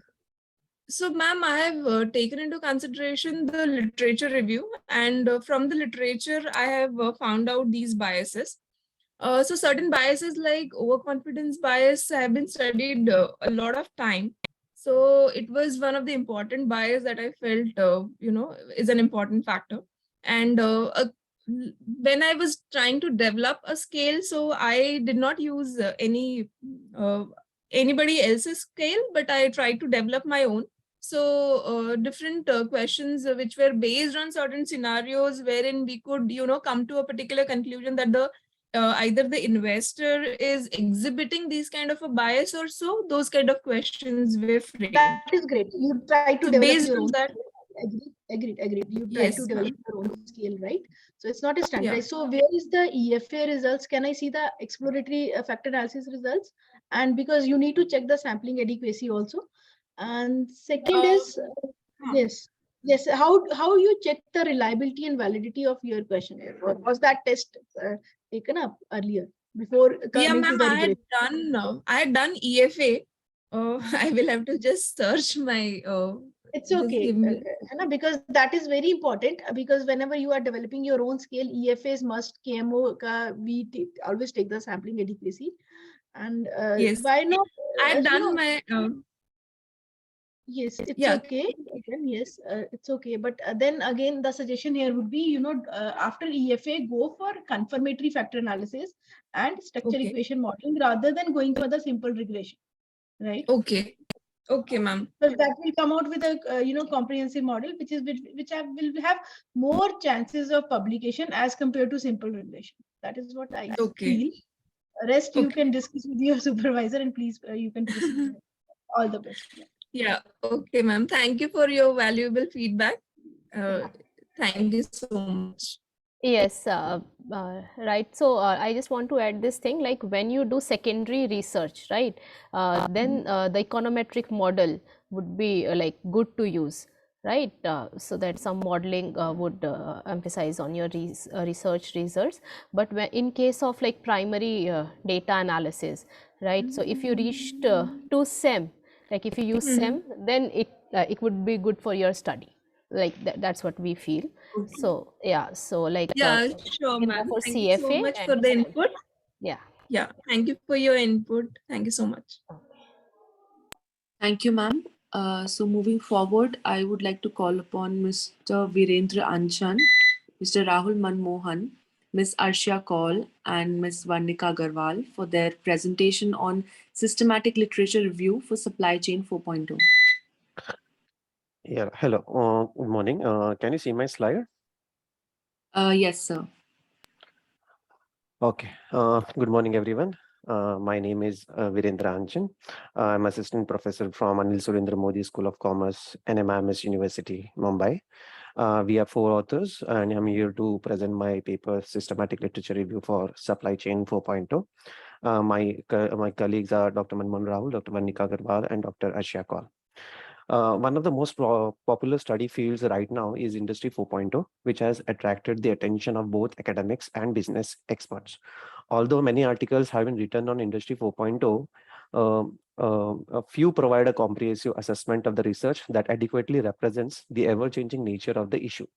In an effort to capture the spirit of Industry 4.0 inside the supply chain context, this article proposes the name Supply Chain 4.0 along with the state-of-the-art conceptual framework. The primary goal of this review is to address two questions: how Industry 4.0 has been studied, and where do different areas of Industry 4.0 stand in terms of research. Supply Chain 4.0 refers to the reorganization of supply chain using Industry 4.0 technology. We analyze the literature and understand the challenges and benefits that exist for Supply Chain 4.0. The major objective of the study is to determine the feasibility of integrating a wide range of channel member processes activities, technologies, and systems, as well as broad spectrum of organizational relationships. Following are our research questions. What is the level of applicability of supply chain 4.0 in the present system? What are prominent industry 4.0 technologies used for the supply chain 4.0 deployment? What are the benefits and challenges of supply chain 4.0? To answer the study aims and researchers issue, a systematic literature review technique was used. We gathered all pertinent journal papers connected to supply chain 4.0 from Scopus, Science Direct, and Emerald Insight from January 2018 to March 2022. Analysis only covered English language articles. The screening of article at several phases include identification, screening, eligibility, and inclusion as shown in this diagram. We started with 204 papers overall after several inclusions related to supply chain and industry 4.0 and exclusion related to non-academic works and articles with limited analysis. 50 eligible papers were used for this study. From the results, we can clearly see that from figure 1 clearly shows that there is a paradigm shift in research towards industry 4.0 in recent year papers published from 2020 to 2022 with majority in 2021. Also from figure 2, India is the most prominent players when it comes to research in Industry 4.0. Most of the papers in Industry 4.0 has been published in Emerald Publishing Limited, followed by Elsevier. There are several positive benefits that lead to positive effects which supply chain 4.0 will have on environment, economy, and the society. Few of the benefits are excellent logistic operations and lesser supply chain risks can be achieved by reconfiguring operations capabilities using logistics innovation capability. To IoT improves supply chain that greatly impacts sustainable performance. IoT adoption in supply chain management results in more environmental and people-friendly supply chains. Building supply chain relationship capital contributes to the implementation of enterprise green management. It is beneficial for agri supply chain to prepare strategic development of Industry 4.0. Researchers have also developed MCDM techniques, which helps to make quicker decisions. Despite several benefits, there are certain challenges during the analysis of supply chain 4.0. Few of the challenges are listed here. Various security challenges to the supply chain and the product life cycle of the manufacturing system has been presented by the supply chain 4.0 enabling technologies. Businesses and sustainability will be impacted due to multiple suppliers as they would lead to frequent orders and high operational cost. Many generalized findings make it difficult for researchers to narrow their researchers. Some of the implications of the study which I have shown in these presentations are managerial implications include the potential for corporate leaders to learn about the opportunities, benefits, and dangers of Industry 4.0 and the supply chain. There's a growing need for research into potential connection between Industry 4.0 and supply chain. The major objective of the study is to determine the feasibility of integrating a wide range of channel member processes, activities, technologies, and systems, as well as broad spectrum of organizational relationships. So to conclude, we analyze how much of an impact supply chain 4.0 may have on existing system. Our research led us through thorough strategy for future and current studies. Researchers in the supply chain and Industry 4.0 fields may find future study useful in conducting more efficient and relevant studies. Finally, more studies needed on the challenges and the critical success factors related to Industry 4.0 technologies, the synergies and trade-offs related to the core technologies, and the cross-disciplinary dissemination and consolidation of important discoveries. So we could give a future directions as a study is needed for the implementations of supply chain 4.0 in SMEs so that cost can be reduced during the implementation. A qualitative study by industry experts to get their insights on the current implementation of supply chain 4.0. Implementation of supply chain 4.0 in the service industry can also be a future direction. One of the example is education. Supply chain 4.0 in the multi-industry case study or country-wise comparative analysis of the implementation of supply chain 4.0. These are all the possible references which we have used in our study. Thank you so much. Thank you, sir. Over to you, ma'am, for the Q&As. Thank you very much, Virendraji, I suppose. Yes, ma'am. So again, systematic literature review you conducted, good, on Industry 4.0. But again, only one question, that is, you took the time frame January 2018 to March 2022, right? Yeah, yes, ma'am. Yes, correct. Can you tell me when, this Industry 4.0 came into existence? somewhere around 2011 or 12, I hope. Yes, ma'am. It came around, in 2011. Yes. 11, 12. But most of the So papers. any specific reason for choosing this time frame? Because again, like I would have better if you have taken at least 10 years down the line, right? Systematic literature review, 3 years ka systematic literature review is very narrow, but again presented well, I won't say. But yes, whenever you go for publishing in journals with an SLR type of papers, they do need some time frame, right? So I think 10 years is the adequate time frame. Maybe Yeah.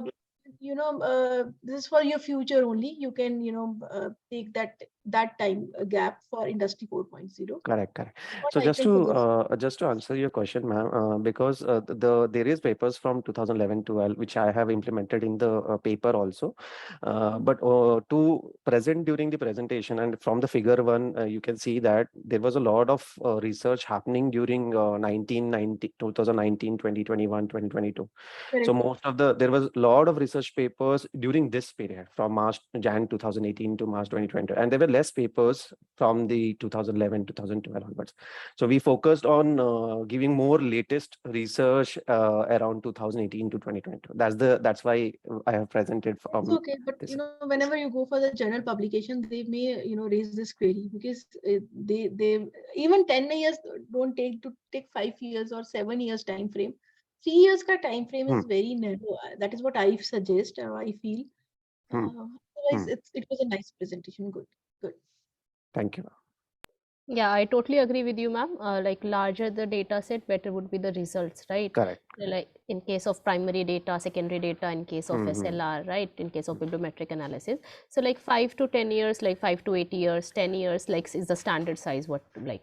Here I have taken from 18 to 22. That is So, 5. yeah, so less. And like there is a significant increase in 2021, right? Yes, So yes. like why is it so? Any particular reason? I think people have, identified that there can be a lot of implications of Industry 4.0 in different sectors. So people studied on how supply chain can be implemented in industry. So most of the people have started researching around 2020-21 when it is a boom, and Industry 5.0 is also in the study right now. So because Industry 5.0 is into study now, people are doing a review on what happened in Industry 4.0 or what is happening. Right. So there is a boom in So you Industry can do 4.0. like topic modeling as well. What I would suggest that, right? Because this is the current topic of discussion. So Yes. like you can like go for like in your next paper, maybe like topic modeling on this, right? On the Yes. topics related to this sustainable development and supply chain Industry 4.0. So that would be good topic for your research, right? Yes. Thank you. Okay. Yeah. Good study. Yeah. Thank you. Thank you, ma'am. Thank you, sir. Thank you, ma'am. Next, I would be inviting Mr. Mohit Taneja, Mr. Ravi Kiran, and Dr. S.C. Bose on the topic examining the intricacies of relation of entrepreneur self-efficacy and entrepreneurial attitude for boosting entrepreneurial intentions among higher educational institutions students. So, sir, I would kindly request you to begin the presentation.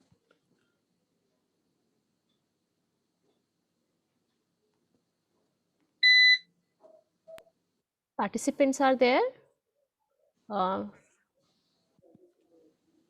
Mohit. Mr. Mohit Taneja isn't there, ma'am. He was there earlier. He was there earlier. Yeah. So maybe Urvashi ma'am, we can start with the next one, right? Meanwhile, he will join again. Yes. Yeah. Okay. So next presenter, Shivangi, you please announce. Yes. Sumit. The next presenter, Mr. Sumit Kumar and Dr. G. Ramaniya, sir, on the topic modeling the determinants of digitalization adoption in post-pandemic supply chain management in Indian automobile industry. Good afternoon, ma'am. Good afternoon to everyone. Yeah, I'm just sharing my slide. Yeah, good afternoon. Yes, please.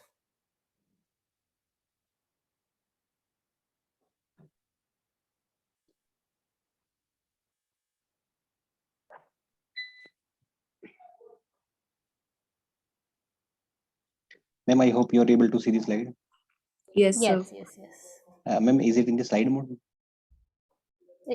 Make it full screen. Yeah, full mode, slideshow mode. Yeah.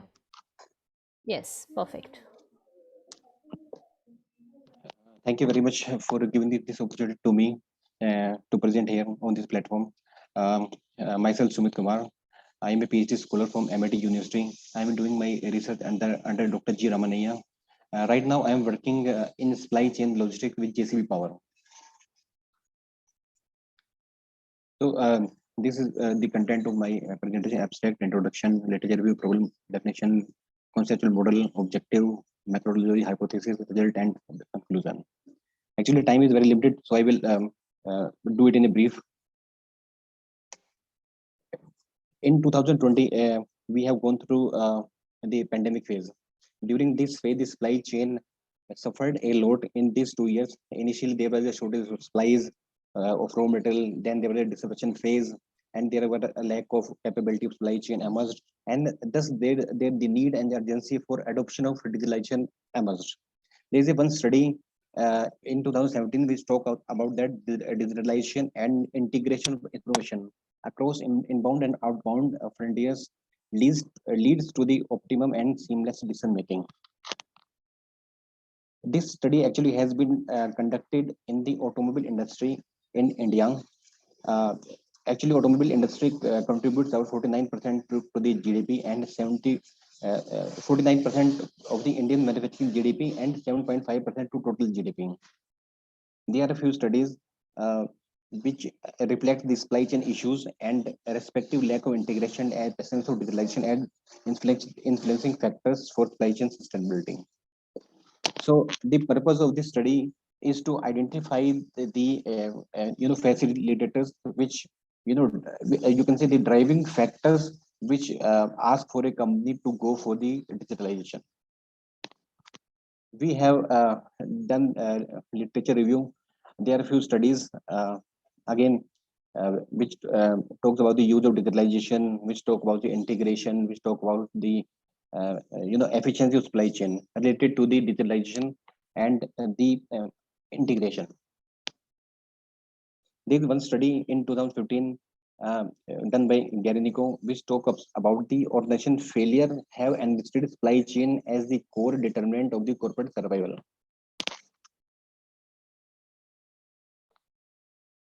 Next, going to the problem statement, organization seems to have supply chain issues and lack of integration and absence of digitalization are found to be critical factors for sustainability. The organizations were observed as suffering from the crisis of managerial lack of adequate and updated supply chain management.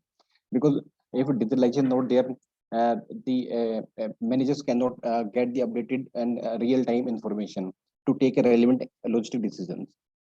Thus, the supply chain manager sometimes fail to act in a conducive manner to the organization survival for the survival of the organization.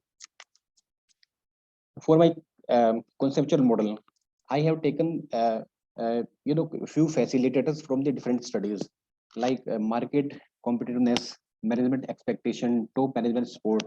These have been taken from the reference studies which have been shown on the right column. Next, there is a cost reduction, process standardization, and external pressure. So this is a conceptual model. This talk about the determinants of digitalization, which either have an impact on the digital adoption or not, in which we are going to study in this presentation.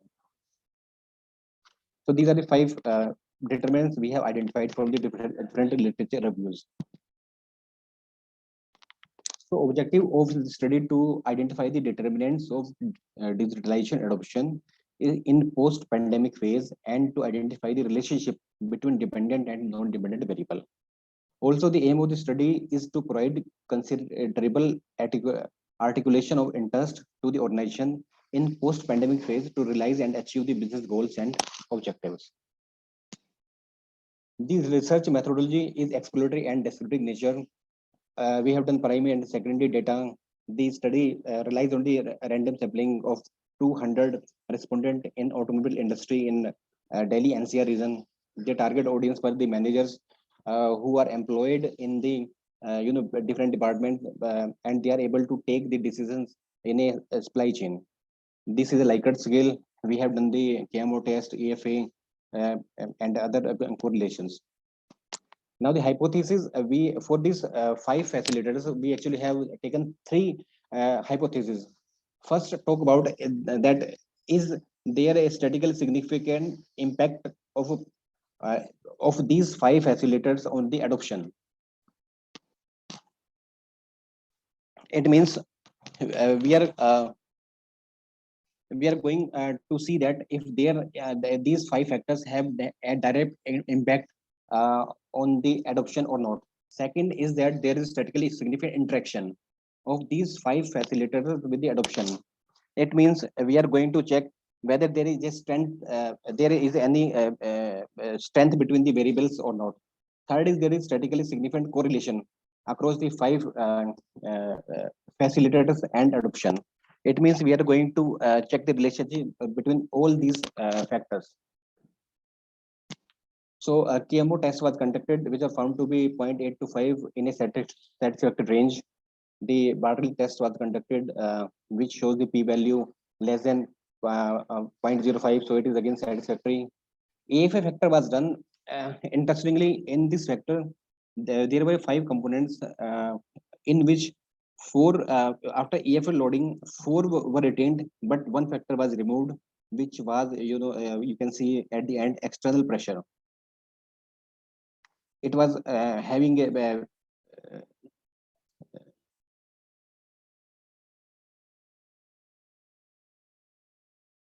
yes. So one factor was removed from after this EFA study, and 4 was retained.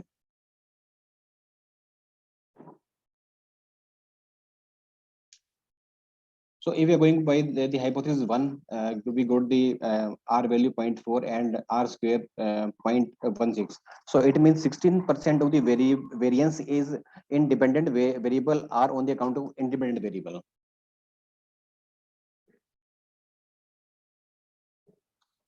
So it means that there is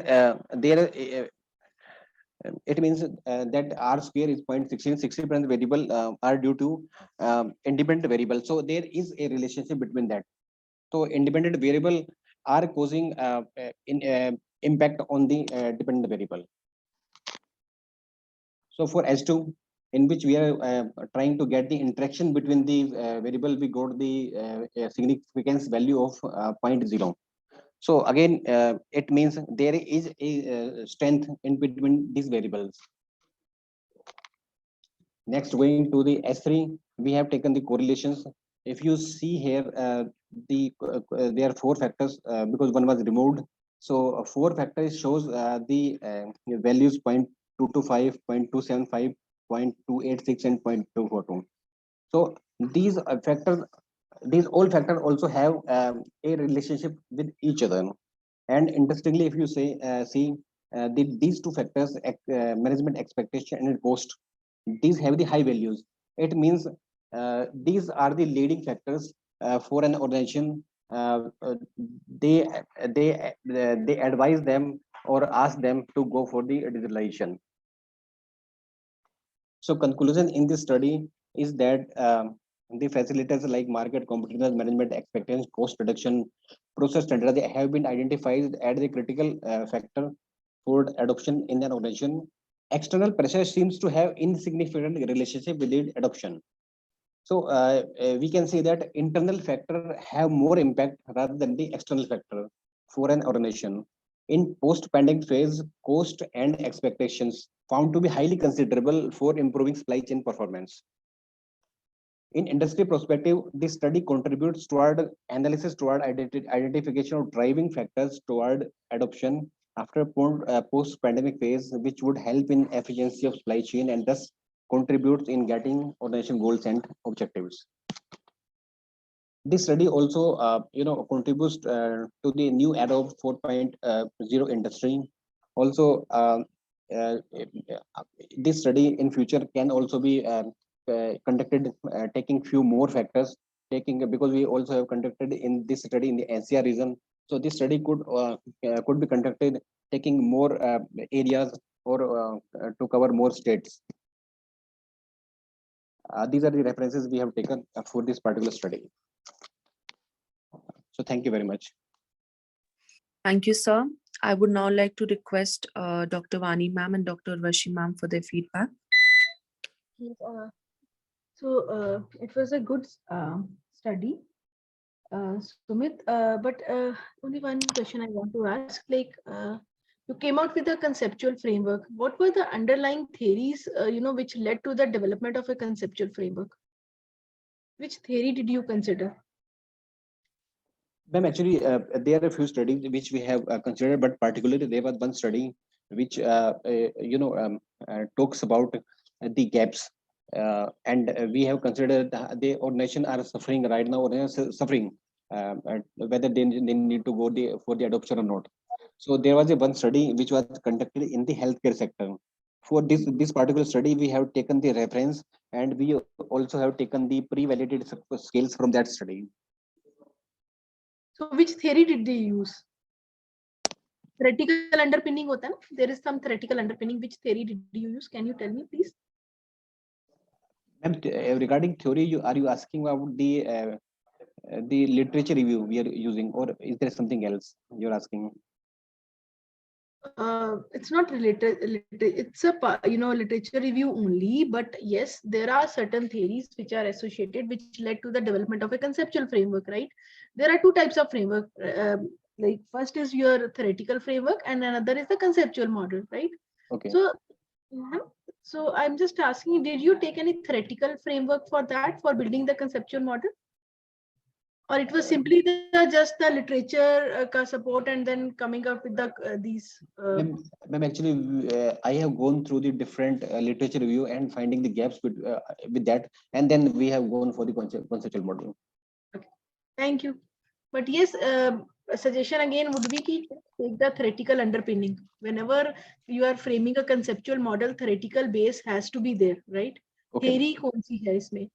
Fine, you can see the literature, see your base papers, and see how they have addressed the theoretical underpinning part. So in the same way, you can also address the same, right? Thank you. Sure, ma'am. I will note this point. Yeah, ma'am is totally right. Okay, so like for example, if you're working on international trade, there is a theory on Akshay-Rollin that you use as a base, right? Similarly, for in finance topic, there are certain theories, and then you add your concept, like what you are adding to that theory. So there should be some base theories that we use to build a theoretical model. Okay, so you need to add that in your presentation. All right, Sumit? Right, I'm right. Yeah, okay. Thank you. I guess Mohit Taneja has joined. Shivangi. Mohit, are you there? Yes, ma'am. Yes, ma'am. Okay, so actually, I am having a connectivity issue. I have joined it by cell phone. Okay, that's so can you please share my PPT? Uh, Actually, I have mailed my PPT yesterday. To whom? To me? Amity. I want to mail ID of Amity.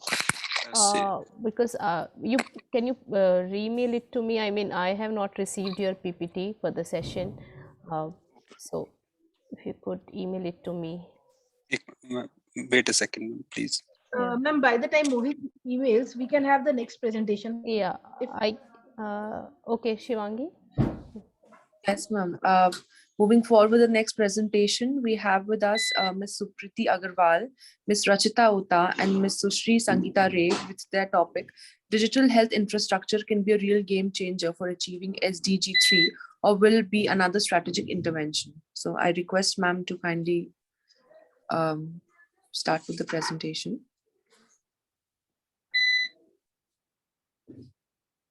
I guess these participants are not They're here. not there, ma'am. Yes, Yeah. ma'am. They're also and Mohit also, like he has lost his connection. So I don't know what should we do. Urvashi ma'am, it is up to you, please. Like whatever you suggest. Ma'am, let's wait for Mohit because he joined and then he left. Yeah. So let's wait for another 2-3 minutes. Yeah. Otherwise, like we have done, right? Avasthi and Nishad is also not here. So, right? And hello. Yeah. Hello. I think Yes. Mohit is I'm out. Yes, ma'am. Can you share email ID? I have shared it on the chat box. It's V. Okay, ma'am. Yeah. Okay, ma'am. It is there, no? No, right? no, ma'am. No, actually, I have joined recently. That's why I'm. Okay, it's V Agarwal 1 at the rate V V Ag A double G A R W A L. हाँ जी ma'am. 1 हाँ जी. at the rate @ggn ggn.amity.edu. ggn.amity.edu. edu.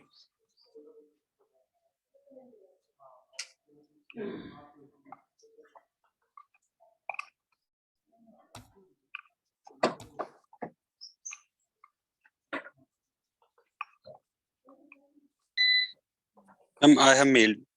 Okay, just a second. Please check. Yes.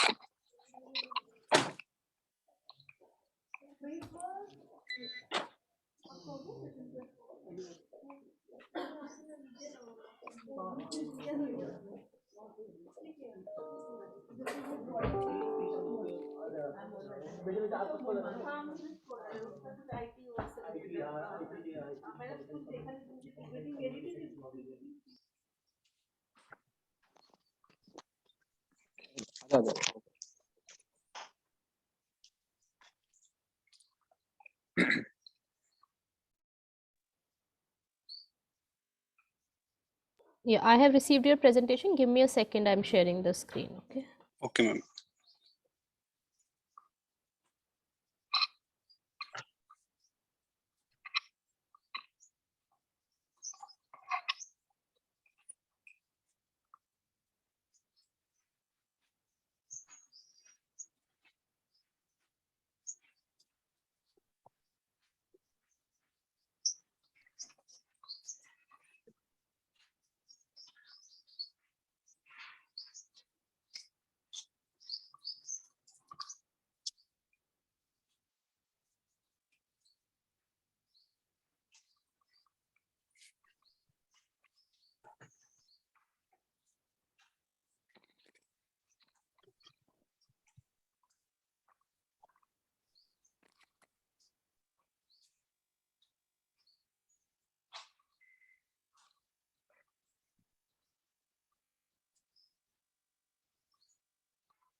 Is this visible?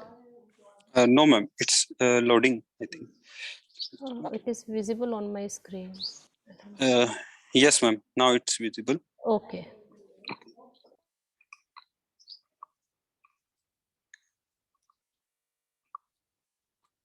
Am I audible clearly? Yes, yes. Start with your presentation, please. Okay. Thank you, ma'am. Thank you so much. So, good afternoon, all of you present here. I am Mohit Taneja, pursuing my PhD from Thapar University, Patiala, under the guidance of Professor Ravi Kiran and Dr. Subhash Chandra Bose. So, the broad area for my research is entrepreneurship. And the topic for today's presentation is examining the intricacies of relationship of entrepreneurial self-efficacy and entrepreneurial attitude for boosting entrepreneurial intentions among HEIs, that is higher educational institute students.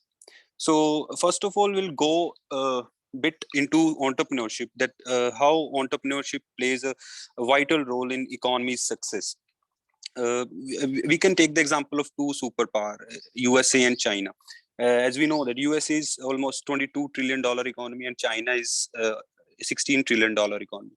Then I always compare India with China, because at the time of independence, China was behind India in terms of GDP. They were $17 billion and we were $24 billion. But today we are almost $3 trillion and they are almost 6 times $16 trillion economy. So up till 1970, what had China did that they basically are 6 times more than us? The main reason was to form a startup culture, or you can say entrepreneurship. So entrepreneurship, according to the report of GEM 1997, plays a very vital role in solving the macroeconomic problems. And one of the main motivation of my conducting a study in this particular area was that study of Schumpeter 1972, in which Schumpeter found that a developing nation, why they are still developed, is in developing phase, is due to a lack of supply of entrepreneurs, and they will in future if entrepreneurial culture is not created in that particular economy. So this is our basically abstract of the paper.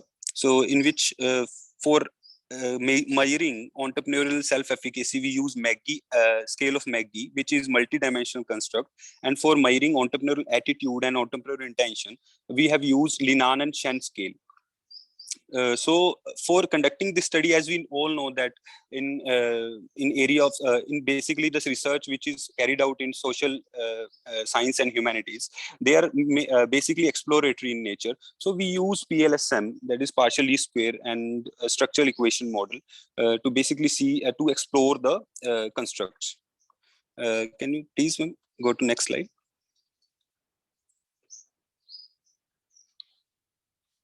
Yeah, next month, next.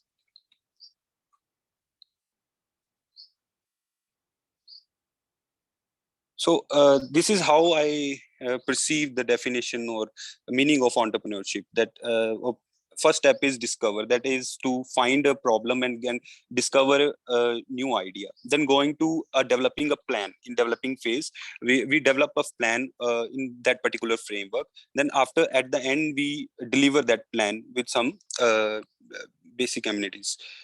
Then going to literature part, we have before going to literature review, I would like to basically add on relevance of my study.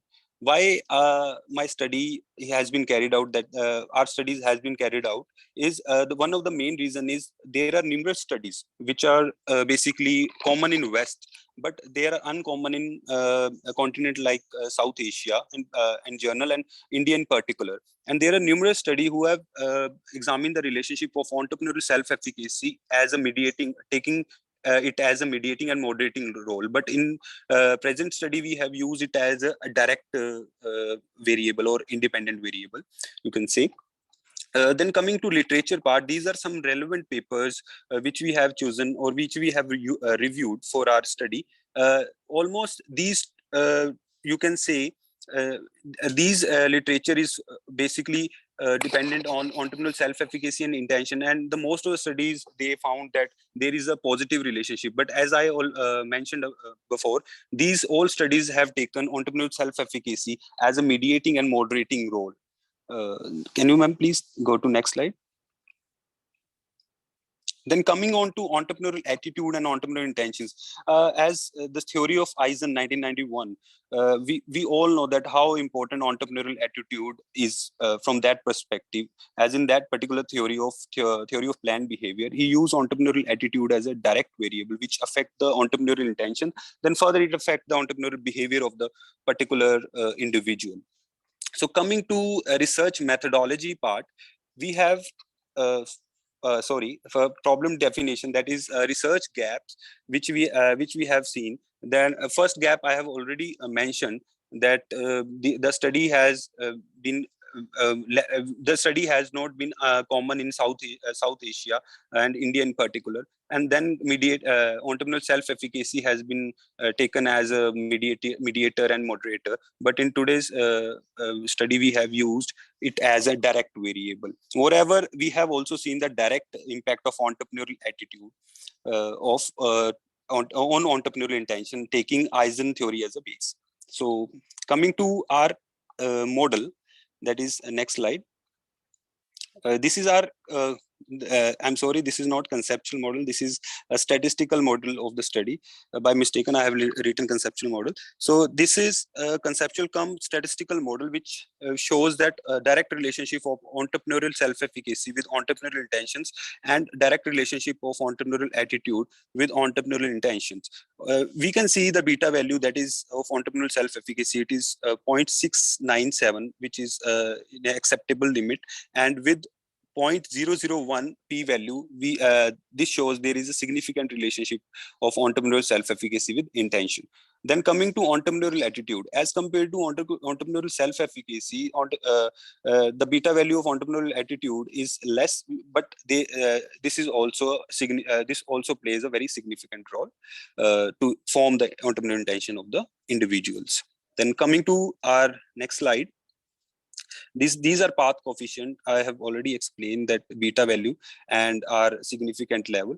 Then coming to VIF, we have also gone through multicollinearity, and as such, these values are less than 3. So we can say there is no or less multicollinearity among the constructs. So coming to discussion and implication part, I have basically gone through the theory of Bandura and Eisen. Theory of Bandura also, he defined self-efficacy in terms of perceived behavioral control, and he defined it as a self-belief in oneself to achieve an given task. Similarly, in the context of entrepreneurship, entrepreneurial self-efficacy is a belief in oneself to achieve or to become an entrepreneur. So these entrepreneurial self-efficacy and entrepreneurial attitude, these are basically traditional, you can say, constructs which has been studied much in previous literature. But these construct can also play a vital role if we talk about in the context of Indian economy, which is still developing and which is still in a developing phase of startup culture and entrepreneurial culture, you can say.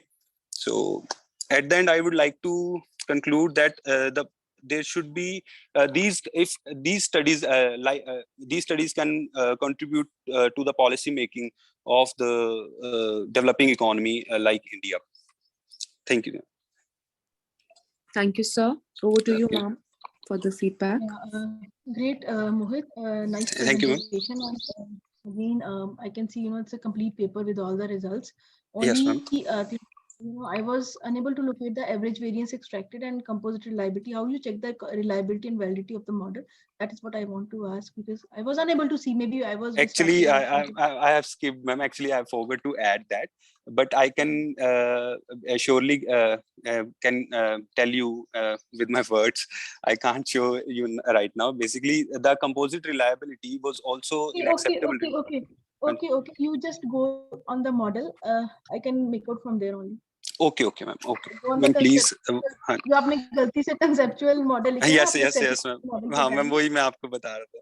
हाँ जी. I can locate from there. Vani ma'am, please, conceptual. Yes, ma'am. ठीक है.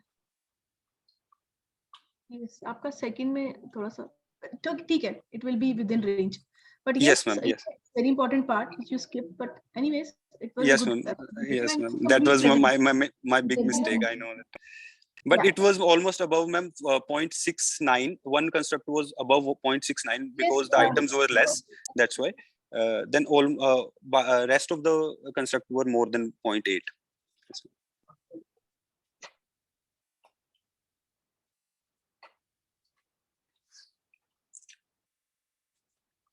Yes, ma'am. I'm audible? Yes, Mohit. Well presented. And ठीक है, मैं दिया था इसमें आपका AV and it's well within the range. Thank you very much. Okay. Thank you, ma'am. Thank you. Thank you, sir. Thank you, ma'am. Yes, ma'am. Okay. Yeah. Thank you. Shall I leave? Good Shall I leave, ma'am? Yeah, you can leave. Thank you. Okay. Any other question, ma'am? No, no more questions. Thank you. Okay, thank you, ma'am. Thank you. Now we left with only one presentation, but the presenters are not there here in the, they're not online right now. I think we can conclude. Yes, we Yes. can. We can conclude the session. So I would like to thank you, Urvashi ma'am, for to spare your valuable time for us, and it will be a great session. All the participants presented very well, and this added to our knowledge as well, like on different area. And thank you, Dr. Shivangi, and IT person. Yeah, thank you so much. Urvashi ma'am, you want to add something? Yes, it was again, we had a diverse range of papers. We started with sustainability, then we started with, fintech, then we went to industry 4.0, and finally on the entrepreneurship, with a mix of papers from the science background, which though were difficult to understand, but yes, again, interesting, very interesting. So it added my knowledge also as well, and I really enjoyed to be a part of the team. Yes, thank you once again for, and we had again, nice interaction with the participants. So I should say all the best to all the participants and good luck for your future research. Thank you very much. Bye. Bye. Thank you And so much. thank you, Vani ma'am and Shivangi. Yeah, thank you so much, ma'am. Yeah, IT team, please, Puneet ji, thank you so much. Please close the session. Thank you. Can I close now, ma'am? Yes, you can close the session. Thank you.